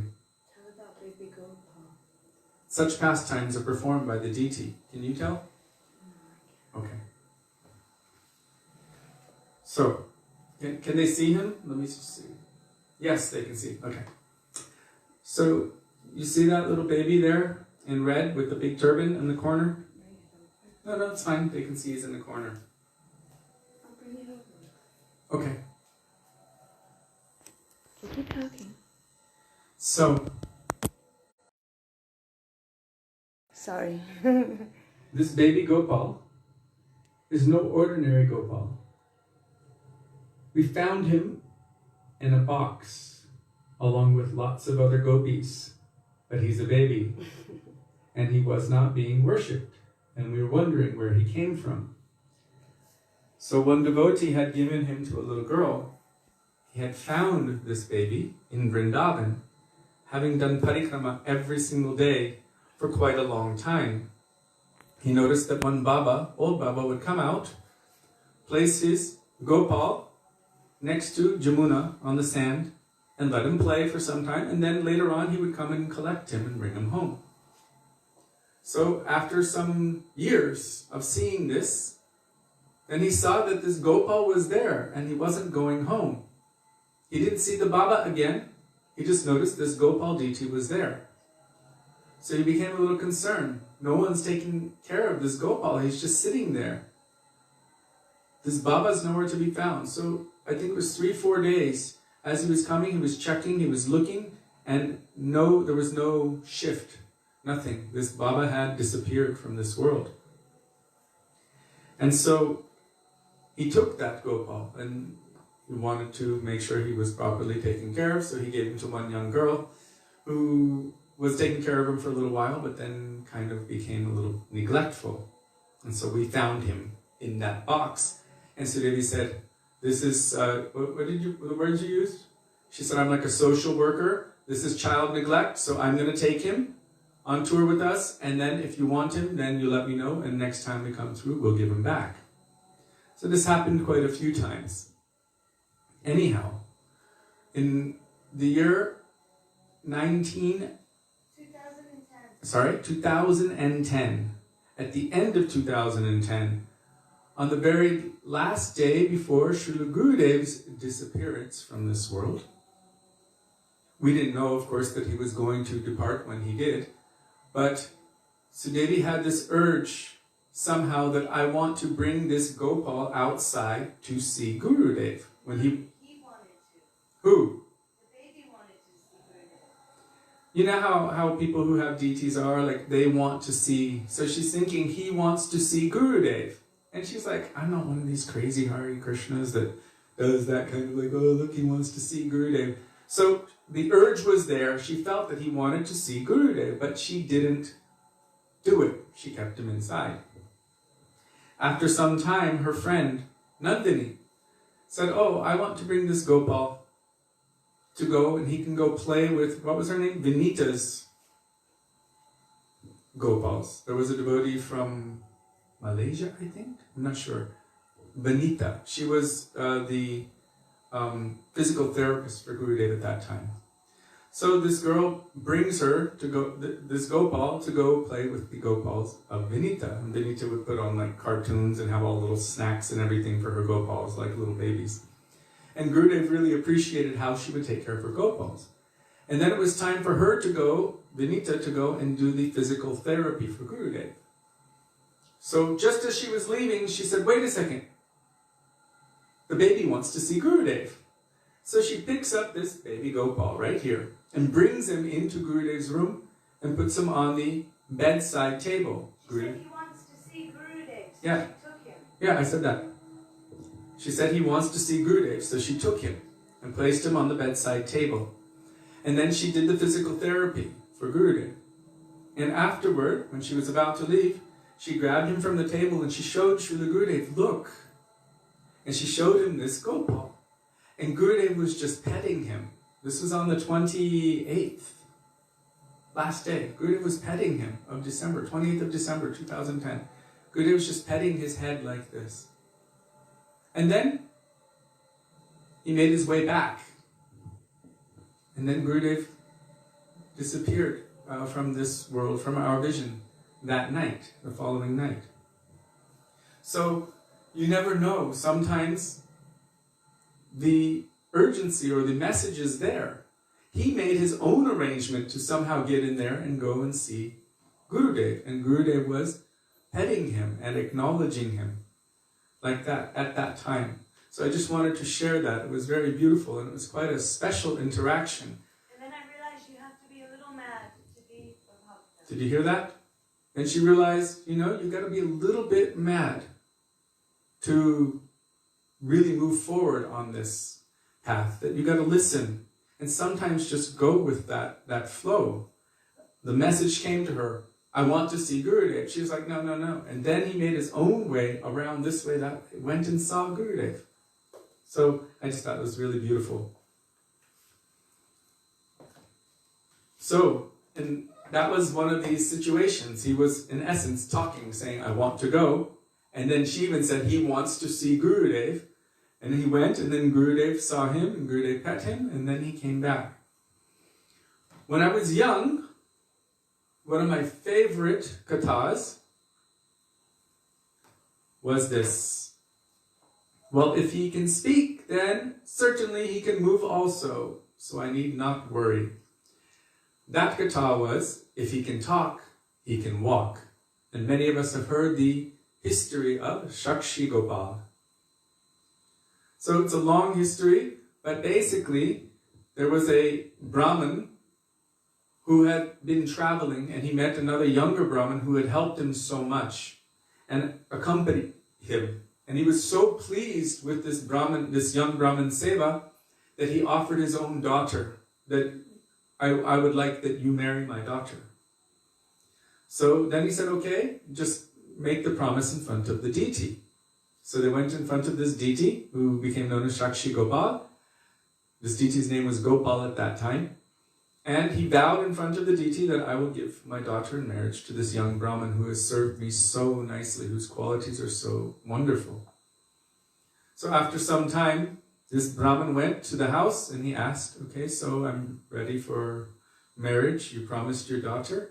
And already the family had polluted the mind of the old man. So he's like, what are you talking about? I didn't make any vow. And he said, you made the vow with me in front of Gopal. And it was like, get out of here. And everyone was like, get lost, you know, this is not right. And he said, but we made the vow. They said, well, if you can bring him here to vouch for you, to verify, then we'll consider it. But, you know, you have no proof. So this young Brahmin went to this Gopal deity and he said to this Gopal, you witnessed this exchange, we vowed in front of you, please come and bear witness. And then Gopal began speaking to this young Brahmin. He said, but I'm just a deity, how can I walk? I just stand here, I don't walk. And then this young Brahmin said to Gopal, if you can talk, you can walk. So then he was like, oh, you're right. Okay. So on one condition, I will follow you and you will walk.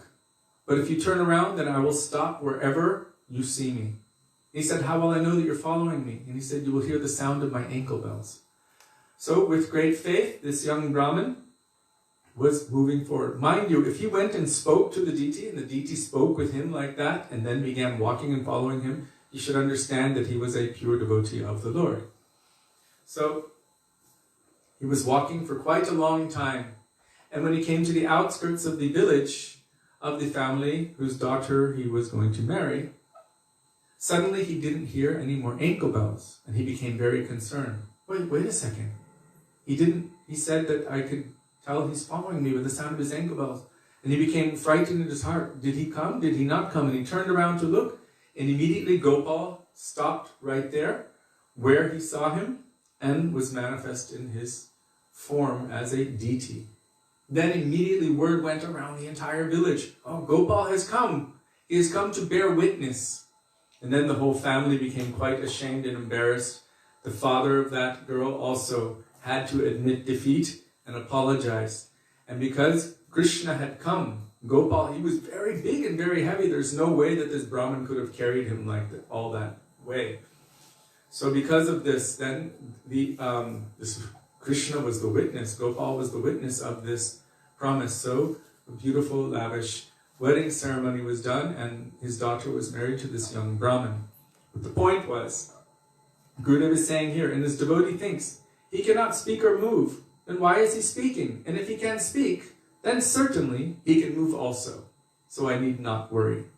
So I was telling you that my favorite, that drama or that katha when I was young was, if he can talk, he can walk. Such pastimes are performed by the deity.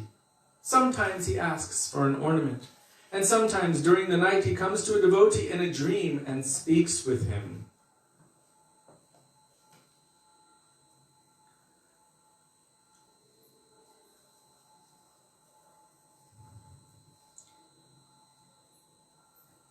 It's how they find the wood for the new Jagannath, Subhadra and Balaram. Every once in a while, I don't know exactly how often, but they have to replace those forms with new forms. And it comes in a dream to one of the pandas, one of the pandits, one of the pujaris. And until that dream comes, they cannot do anything. So anyone who is very sincere, somehow that dream comes, they understand where exactly this log or these logs are, where the new forms will be made from. So it is spoken to them in their heart, in their dream, and then they go to that place to confirm, and then from that they make the new forms of Jagannath, Subhadra and Balaram. So sometimes he comes to a devotee in a dream and speaks with him. The devotees in Puri perform kirtan from Gita Govinda, and when the deity wants to join them, he races off of the altar, tearing his clothing and breaking his ornaments on the way. Are such activities ordinary? Therefore, one must abandon any mundane conception of the deity. He is directly Bhagavan himself. So we should abandon any mundane conception of the deity. The pure devotee sees directly, this is Krishna. Many, many years ago in Fiji, after the program at Vishnu Mandir in Lotoka, Srila Gurudev himself would perform the arti of Thakurji. So as he was performing the arti, what we do is we were like, okay, incense, then fire, then what comes next? Oh, right, water, then the cloth, then flowers, then chamara, then peacock fan. Okay, I think I've got it. Oh, conch shell. Right? So we kind of memorize the procedure. What Guru is doing is by heart, and naturally it comes through according to their own internal bhav. In Sakya bhav, there's one kind of mood of arti. In Vatsalya bhav, parental mood, there's another mood of arti. In Madhurya bhav or Gopi bhav, there's another mood of arti. And these articles which we use are part of that, and they represent certain moods or bhavs of service to Krishna. So Srila Gurudev was doing arti, worshipping Radha Vino Bihari Sachinandan Gaura Hari. And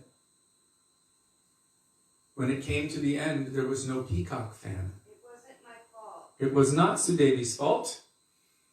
The devotee who was bringing the paraphernalia forgot to bring the peacock fan. But anyhow, it actually disturbed Gurudev greatly, because the bhav was not able to flow. In that case, there was some rasa abhas, there was a disturbance to the mood of service. He found me out and looked at me so angry. So he scanned the audience and he looked and he saw Sudevi and glared at her with anger. And afterward he said to me, I think it was the next day, "Your wife?" And I was like, "Yes." He said, "What happened? She forgot the peacock?" No, he said, "Where is the peacock fan? Where was the peacock fan?" I said, "I don't know. Maybe she forgot." And he said, "Does she forget to eat?" And I was like, whoa, so heavy. Even though it wasn't her fault, and she knew that. She didn't do it. But the way he was serving and worshipping, why would he be so upset if it was just metal? He was serving Radha and Krishna, Sachinandan Gaura Hari. And that essential thing, that peacock fan, which is udipana, stimulation for Radha and Krishna. Really, it's for Krishna to understand that he should always be like a peacock, trying to catch the attention of the peahen, Srimati Radhika.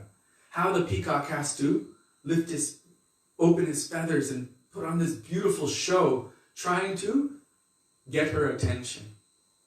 Oh, he should always be like this, always trying to attract her. This mood of the Gaudiya Vaishnavas, Rupanuga Vaishnavas. And we're like, oh, it's just a fan for fanning Krishna. So he was like, does she forget to eat?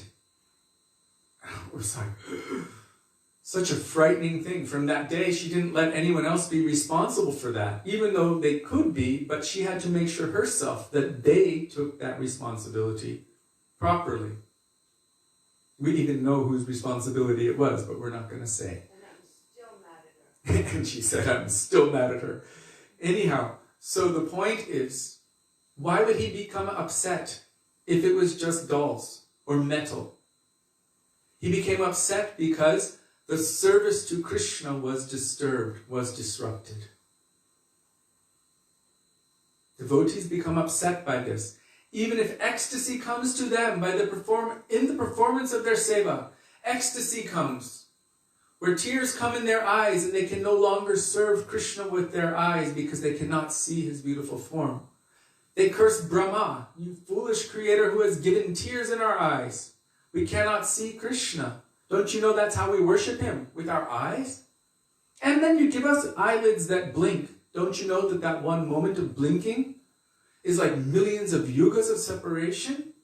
What kind of foolish creator are you? They become upset at Brahma for stopping their seva. And if ecstasy comes to the point where they faint, that ecstasy from serving the Lord, like Daruka, he's fanning Krishna with the chamra, seeing that every hair in that chamra is his own life's breath, touching the lotus feet of Krishna, just seeing how Krishna's dhoti was moving a little bit as that breeze from the chamra is touching Krishna's feet. He felt, oh, he's accepting my seva. And due to ecstatic emotion, he fell unconscious. When he fell unconscious, what happened? His seva was stopped. When he woke up from that unconscious state, he began cursing the ecstasy. Damn that ecstasy which stopped me from serving. If that ecstasy stops me from serving my Lord, I don't want it. So Gurudev became upset. Why? Because he was not able to serve Krishna properly. This Krishna, this Srimati Radhika, Radhavino Bihari. This was a very powerful lesson. How careful we should be in the activities that we are doing on the path of bhakti. That Gurudev would say those words. I said, maybe she forgot. And he said, does she forget to eat? What is more important? One devotee once said to Gurudev, they were crying, and they were like, Gurudev, please, I need a new japa mala. I need a new bead bag. He said, why? They said, I don't know, I lost it. And he asked, why? And they said, because I have no love for you. And he said, you can lose your life, but not your mala. He wasn't sympathetic. Oh, poor you, you lost your mala. How can you lose that thing which is more dear to you than your own life? Gurudev said that that japa mala is like the umbilical cord, the baby in the womb of its mother. And that japa mala is like the umbilical cord. Through that medium, Harinam, while chanting one's japa, all impurities, all anarthas and everything are being removed, just like the umbilical cord for the baby inside the womb of its mother. All impurities are coming out through that same medium, and all nourishment is also coming in through that. He said, you can lose your life, but not your mala. So these are very important considerations. All of the activities of bhakti, from their perspective, it's not a joke. This is reality. It is truth. And it is serious. And if we don't take it seriously, or if we're neglectful, it can actually be, and will be, aparad. Either to Gurudev, Vaishnavas, Thakurji, Seva aparad, Dham aparad, Harinam Prabhu, Nam aparad. Right? So many people will take off the japamala and hang it outside, bathroom on the train or something, and go to the toilet and then come out and it's gone. And you just lost your japamala. So Gurudev took it very, very seriously. Why? Because here. One must abandon any mundane conception of the deity. He is directly Bhagavan himself. What is the time? Besides this, what is the consideration that this is an old deity or this is a new one? I just remember discussing this the other day, a couple of days ago, 3 days ago. This is an old deity. We have so many older deities in Vrindavan and some newer ones here, right? This is an old one, this is a new one. We made this one ourselves.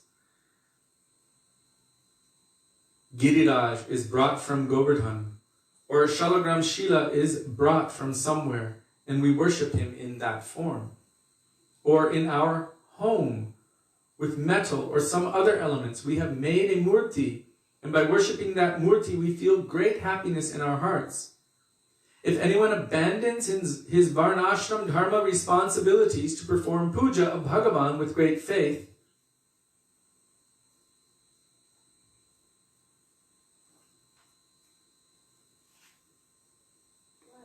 I'm trying to understand this sentence. If anyone abandons his varnashram dharma responsibilities in order to perform puja of Bhagavan with great faith, there is no fault in it. We must abandon the mundane conception of the deity as he is the direct form of Bhagavan. So Gurudev is telling that we should not discriminate that this one is an old one, this is a new one, this one came is self-manifest versus this one who has been made. But if Pran-Pratishtha is there, then Krishna is there. So Krishna is Krishna.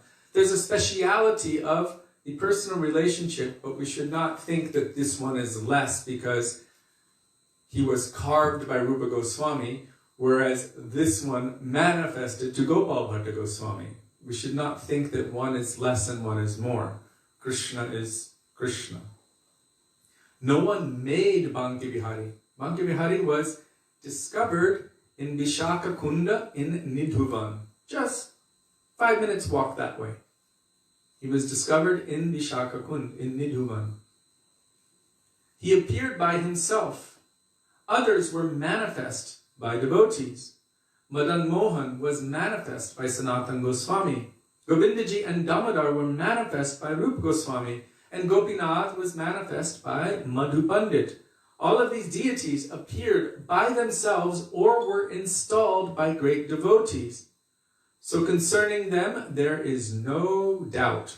Now, the them is capital, so it's referring to Thakurji, but also to the pure devotee. Concerning them, there's no doubt that they can bring Krishna, and concerning the quality or who is present within that form, there is also no doubt. But by sincerely serving other deities that you have brought from somewhere and have established yourself with mantra and abhishek, you will also attain the topmost bhakti. In this method, there is no fault whatsoever.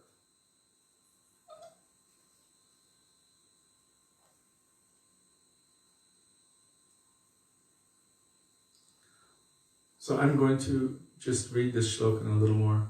From Brihad Bhagavatamrita 2.4.209. Napatit yadi doshasya syad guna eva mahanmata sevottama mata bhakti phalam yap paramam mahat. There is a great quality in puja. From this service one will obtain a great result, the topmost bhakti. If anyone leaves his varnashram dharma responsibilities to engage in puja with the aim of attaining Bhagavan Bhakti, Bhagavad Bhakti, and has genuinely entered into bhajan, but in this birth he has not attained perfection because for some reason in the midst of performing bhajan his bhakti has stopped, for whatever reason, then what is the loss? And if that person remains within varnashram dharma for his entire life but does not perform bhajan or serve Bhagavan, then what will he have gained? What is varnashram dharma? Varna, ashram. Varna. Krishna says in Bhagavad Gita, Chatur Varnyam Maya Shishtam Guna Karma Vibhagasha. According to one's qualities and one's activities, one is naturally placed in any category. What is that? Brahmin, Kshatriya, Vaishya, Shudra. Traditionally, it was not based upon birth. Generally, yes, you could understand that if one is born in a certain family, it's because they have that aptitude from their previous lifetimes. But everyone used to enter the Gurukul as equals, and the Guru would determine what is their particular nature. Some had Brahminical natures. Who entered into the Gurukul of Sandipani Muni? Now, Krishna entered the Gurukul, Balaram entered the Gurukul, Sudama entered the Gurukul. Sudama's nature was very Brahminical. Or Krishna and Balaram were, from Sandipani Muni, understood to be of Kshatriya nature. This was after they had received Diksha. So they were sent to the school of Sandipani Muni. And it was determined they were Kshatriyas. Others have Vaishya-like nature, Shudra-like nature. So this is Chaturvarnam, according to qualities and activities. And then there's 4 ashrams: Brahmachari, Grihastha, Vanaprastha, Sannyas. Did I tell what is Brahman, Kshatriya, Vaishya, Shudra? Brahman is the studious kind, who's always, they should be meek and humble, have very divine-like qualities. They should be very self-controlled. Krishna speaks about all of this in Bhagavad Gita, and also it's told about in Bhagavatam. Their nature is always absorbed in the supreme absolute truth. And they're helping others. They do activities like teaching, advising, like that. They don't exactly have a job, a money-making job, but the others naturally support them. So they do preaching, prachar, etc. And then Kshatriyas, they are the warrior or administrative class. So they protect, they maintain, they build, they look after. They're like the pati, the maintainers and providers for society. Then there's the Vaishya. The Vaishya is the mercantile class, or the working class. It's the economy, what maintains, and they're the ones in charge of, you can say, the business, doing the business. And then there are the Shudras, whose nature it is not necessarily to run and manage and do that, but just to serve and assist the others. And some have that nature. It's just their nature. They just like to please others and to serve, and they're good at it. But in terms of the whole process of being able to be a warrior, not everyone is cut out for fighting in battle. Not everyone is cut out for being a Brahmin. Not everyone is cut out for being a Vaishya. Not everyone's cut out for being a Shudra. One of the main problems in society today is that money is said to be the main important focus. And so many are encouraged to do activities to become something that makes a lot of money, rather than to flow more with their nature, regardless of whether how much money it makes, so that they can be peaceful in their life. So many people, they strive to become doctors and lawyers and businessmen when their nature might be completely different. Maybe they're just meant to be a teacher or just a simple servant. But superimposition without taking into consideration one's essential intrinsic nature creates a disturbance in the heart by which one never feels satisfied. So traditionally the guru would determine by watching, how do they eat, how do they sleep, how do they act, how do they interact with the others over a period of time, and then they would place them. This is when you take placement exams in university, you take a placement exam, okay, this and this and this and this, okay, this is what your level is. This is where you belong. So it's like that. They would place them according to their natures, their qualities and their activities. This is Brahman, Kshatriya, Vaishya, and Shudra. These are the 4 varnas. And there's 4 ashrams. Brahmachari, Grihastha, Vanaprastha, and Sannyas. And this is what takes place as one is progressing throughout their life. So, in the beginning, one should be Brahmachari. Brahmachari means completely absorbed in Parabrahma Shri Krishna. Really training one's mind how to be focused in sadhan bhajan. At a certain point in time, then a choice can be made. Am I going to be entering into household life, or am I going to continue without household life? There's no requirement that everyone must enter into household life. Sudevi and I were already married before we came to our Gurudev. He recognized something, maybe a potential in us, and he actually gave instructions to us personally, which seemed to contradict what normal married life should be. He wanted us to not become more involved in material life, to not have jobs in this world, to not have families, children, and all of this, and to use our energy for seva and for preaching and doing kirtan. This is what he instructed us. And he even gave some pretty strong examples of what we shouldn't do. And then at the end, he said Krishna brought us together for a reason, and then he just threw a little, you could say, a mental wrench in the works. Wrench in the works is, like if you have a machine and you drop your wrench inside of it accidentally, it just ruins everything.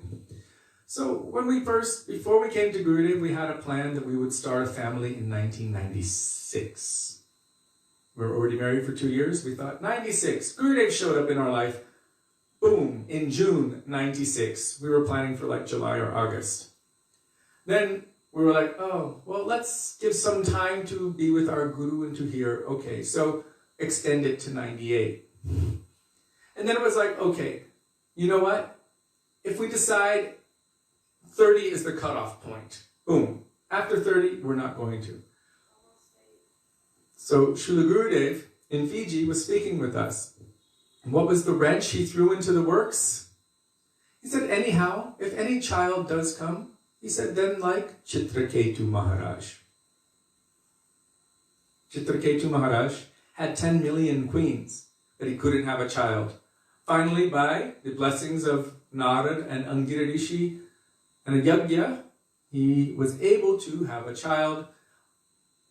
One of the queens gave birth to the child. So many of the others became jealous and envious that he was spending so much time there and giving all of his love and affection and attention to that child, and they didn't have any children. So some plotted to kill that child. That child was the source of his greatest joy, his greatest happiness, his greatest elation.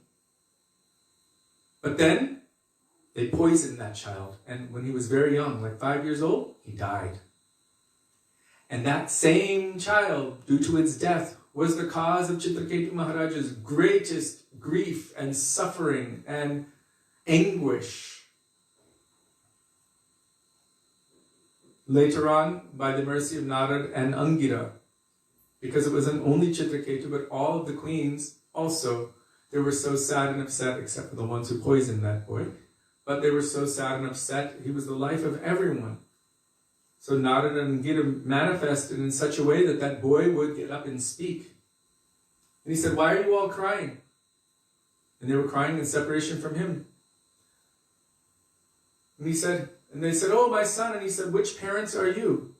I have had thousands and millions of sets of parents. Which ones are you? And then he preached very strong Jiva Tattva to them in such a way that they were able to, through knowledge, process and then be peaceful in their heart and understand that this is just the separation of the soul from the body. So this was a very powerful thing. But anyhow, Gurudev said, if any child comes, then like Chitraketu Maharaj. And we were like, like this. And then we told some devotees who were parents.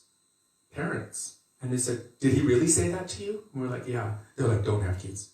And the next one, and the next one, and the next one. Anyone who had a child, they're like, don't do it. Trust me, don't. They said the attachment that forms is too great. Don't do it. So now that we have spoken that. Let me just make sure.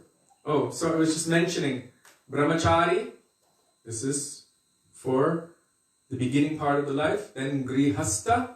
Grihasta means entering into married life, having a house or a home, having children and family. But even that should be done in Krishna consciousness for the purpose of bringing souls in this world and giving them an opportunity for learning about and developing a devotional mood toward Krishna.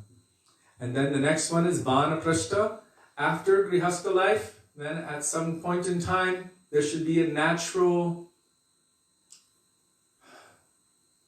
loss of attachment to the whole family thing, because it gets very involved. So then, even the husband and wife would go together to the forest, vanaprastha, and reside in the forest. As Prahlad Maharaj said, vanam gato yad harim ashrayeta. One should enter into the forest, and there they should engage all of their energy, their mind, their heart, their everything, in surrendering unto Lord Hari. This is vanaprastha. And the other one, the last one which is mentioned, is sannyas. Sannyas is technical death from the material world. Technical.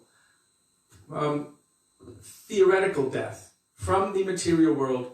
A sannyasi engages their mind, their energy, and everything 100% in serving Krishna and sharing Krishna, or sharing the truth of the spiritual realm and the truth of this realm, but in terms of how to bring everyone to perfection.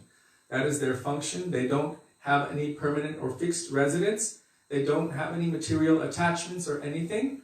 Completely surrendered to Krishna. Sannyas. So these are the 4 stages of life known as ashram. So varna and ashram, Gurudev spoke about this.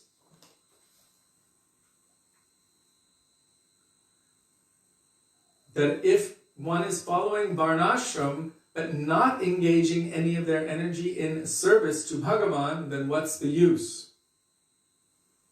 And if one is following varnashram, but has to set aside varnashram in order to serve Krishna, then what is the loss? So this shows what is important. Varnashram is related to this world and these bodies. Varna ashram, in this material realm. So it's necessary in order to maintain the smooth flow of society. But what is more important is service to Krishna. That's why Krishna says, Sarva dharman parityajya. All of these things, if you can, if you're above that, then you can give all of the attachment to all of that up and surrender exclusively unto Him. And he said there will be no fault in that. If you do that, aham tvang sarva pap, I will free you from all sinful reaction to doing such a thing. I will free you from that. And you have my word that there will be no sinful reaction. Mokshayashyami ma shuchaha. My word is there. So there's so much more to speak on this subject, but we must continue tomorrow. Time has gone very late, so please forgive me. I got excited speaking these remembrances of Srila Gurudev and so many lessons he's given us. Even once upon a time, and I have to tell it now because of what I told, we were at a festival with our Srila Gurudev, and there was a senior respected sannyasi there and a senior respected disciple of a very senior respected guru there. And somehow we ended up sitting at the table next to them or with them during Brihad time. And one of them said to us, do you have any children? And we said, well, no. And they said, then why married life? Then it is just sense gratification. The purpose of married life is to have children. And then they were kind of like giving something, and then one of them said, mark my words, by this time next year, you will have children. And we were like, what? So we actually wrote a letter to Gurudev and immediately gave it to Brajanath Prabhu, who gave it to Gurudev that evening. Maybe we've made some offense, maybe we've done something wrong, we feel that maybe we have been cursed by them, or we've done something wrong, we only want to please you, we only want to serve you. Immediately a response came back. Immediately. Srila Gurudev said, don't worry for them or what they've said. He said, "You are pleasing me infinitely more by nourishing the spiritual lives of my children, rather than having one or two of your own who may or may not become devotees." So I just wanted to share that in the context of what we were speaking previously, because it flows together. What is our function as devotees, all of us, is to be under the guidance of Sri Guru. And what Sri Guru sees is necessary for the individual, this is what is the important thing. It's not the same for everyone necessarily. For one person, it might be necessary that they have to go through this, and another one may have already gone through it enough, and then Gurudev is recognizing, okay, not this time. You do this, you do that. This is the meaning of being under guidance. If we want to progress properly on the path of devotion, it is essential that we remain under the guidance of Sri Guru, and regardless of the opinions of countless people of this world, we will only take the opinion, the word of Sri Guru as our life and soul, and follow accordingly. Srila Gurudev ki jai, Srila Prabhupada ki jai, Rupana Gauriya Guru Varga ki jai, Gaura Bhakta Vrinda ki jai, Gaura Premanande, Hari Hari Bol. So I spoke a lot of things, and now it's really late. I have no time to view the questions or the comments, so I will do that afterward, and maybe tomorrow, as we're continuing to read, we can discuss these points more. Thank you. Hare Krishna.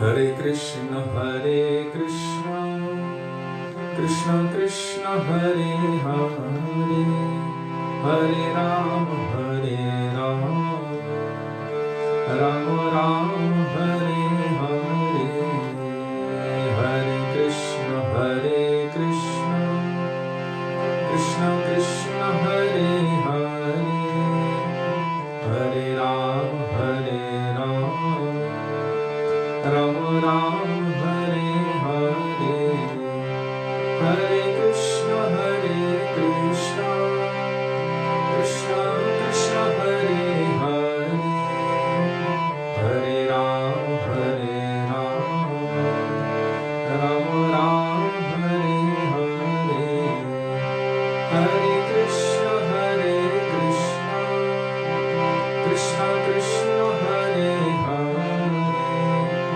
Hare Rama, Hare Rama, Rama Rama, Hare Hare, Hare Krishna, Hare Krishna, Krishna Krishna, Hare Hare, Hare Rama, Hare Rama, Rama Rama, Hare Hare, Hare Krishna, Hare Krishna, Krishna Krishna, Hare Hare,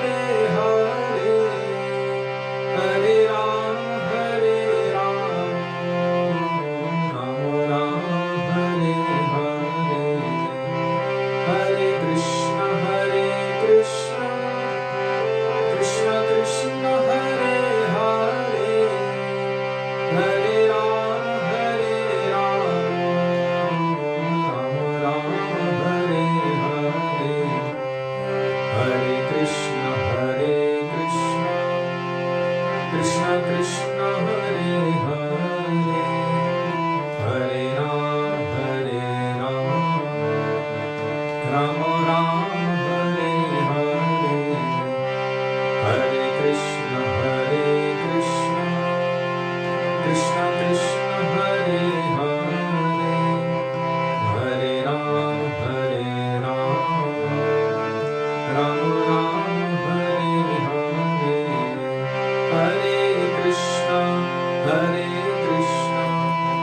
Krishna, Krishna Krishna, Hare Hare, Hare Rama, Hare Rama, Rama Rama, Hare Hare, Hare Krishna, Hare Krishna, Krishna Krishna, Hare Hare, Hare Rama, Hare Rama, Rama Rama, Hare Hare, Gaura Hari Bol, Hari Bol, Hari Bol, Hari Bol, Gaura Hari Bol, Hari Bol, Hari Bol.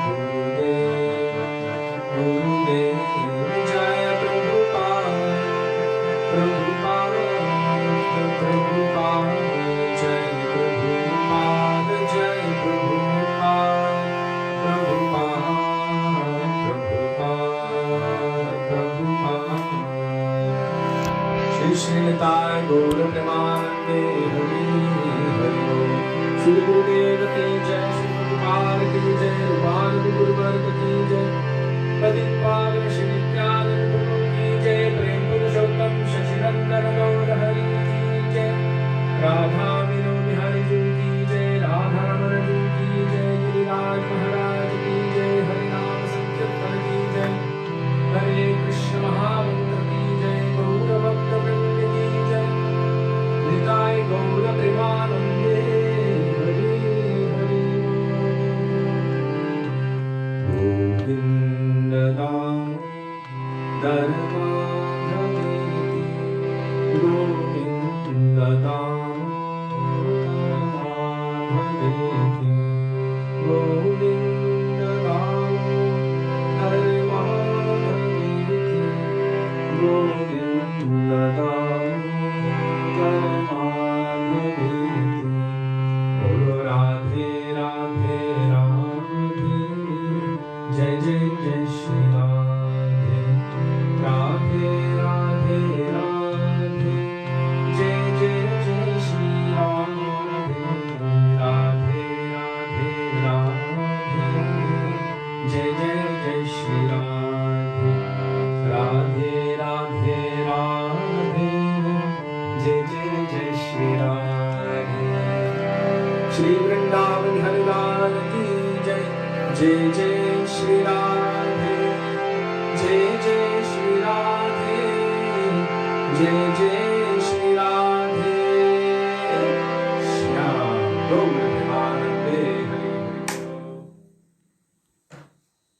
So thank you all very much for being with us today, giving us the opportunity to remember the beautiful teachings of our Gurudeva and Guru Varga, and so many beautiful experiences also with beautiful lessons from our Srila Gurudev. Please forgive me for taking so long. I got caught up in it. I hope I don't do that again tomorrow.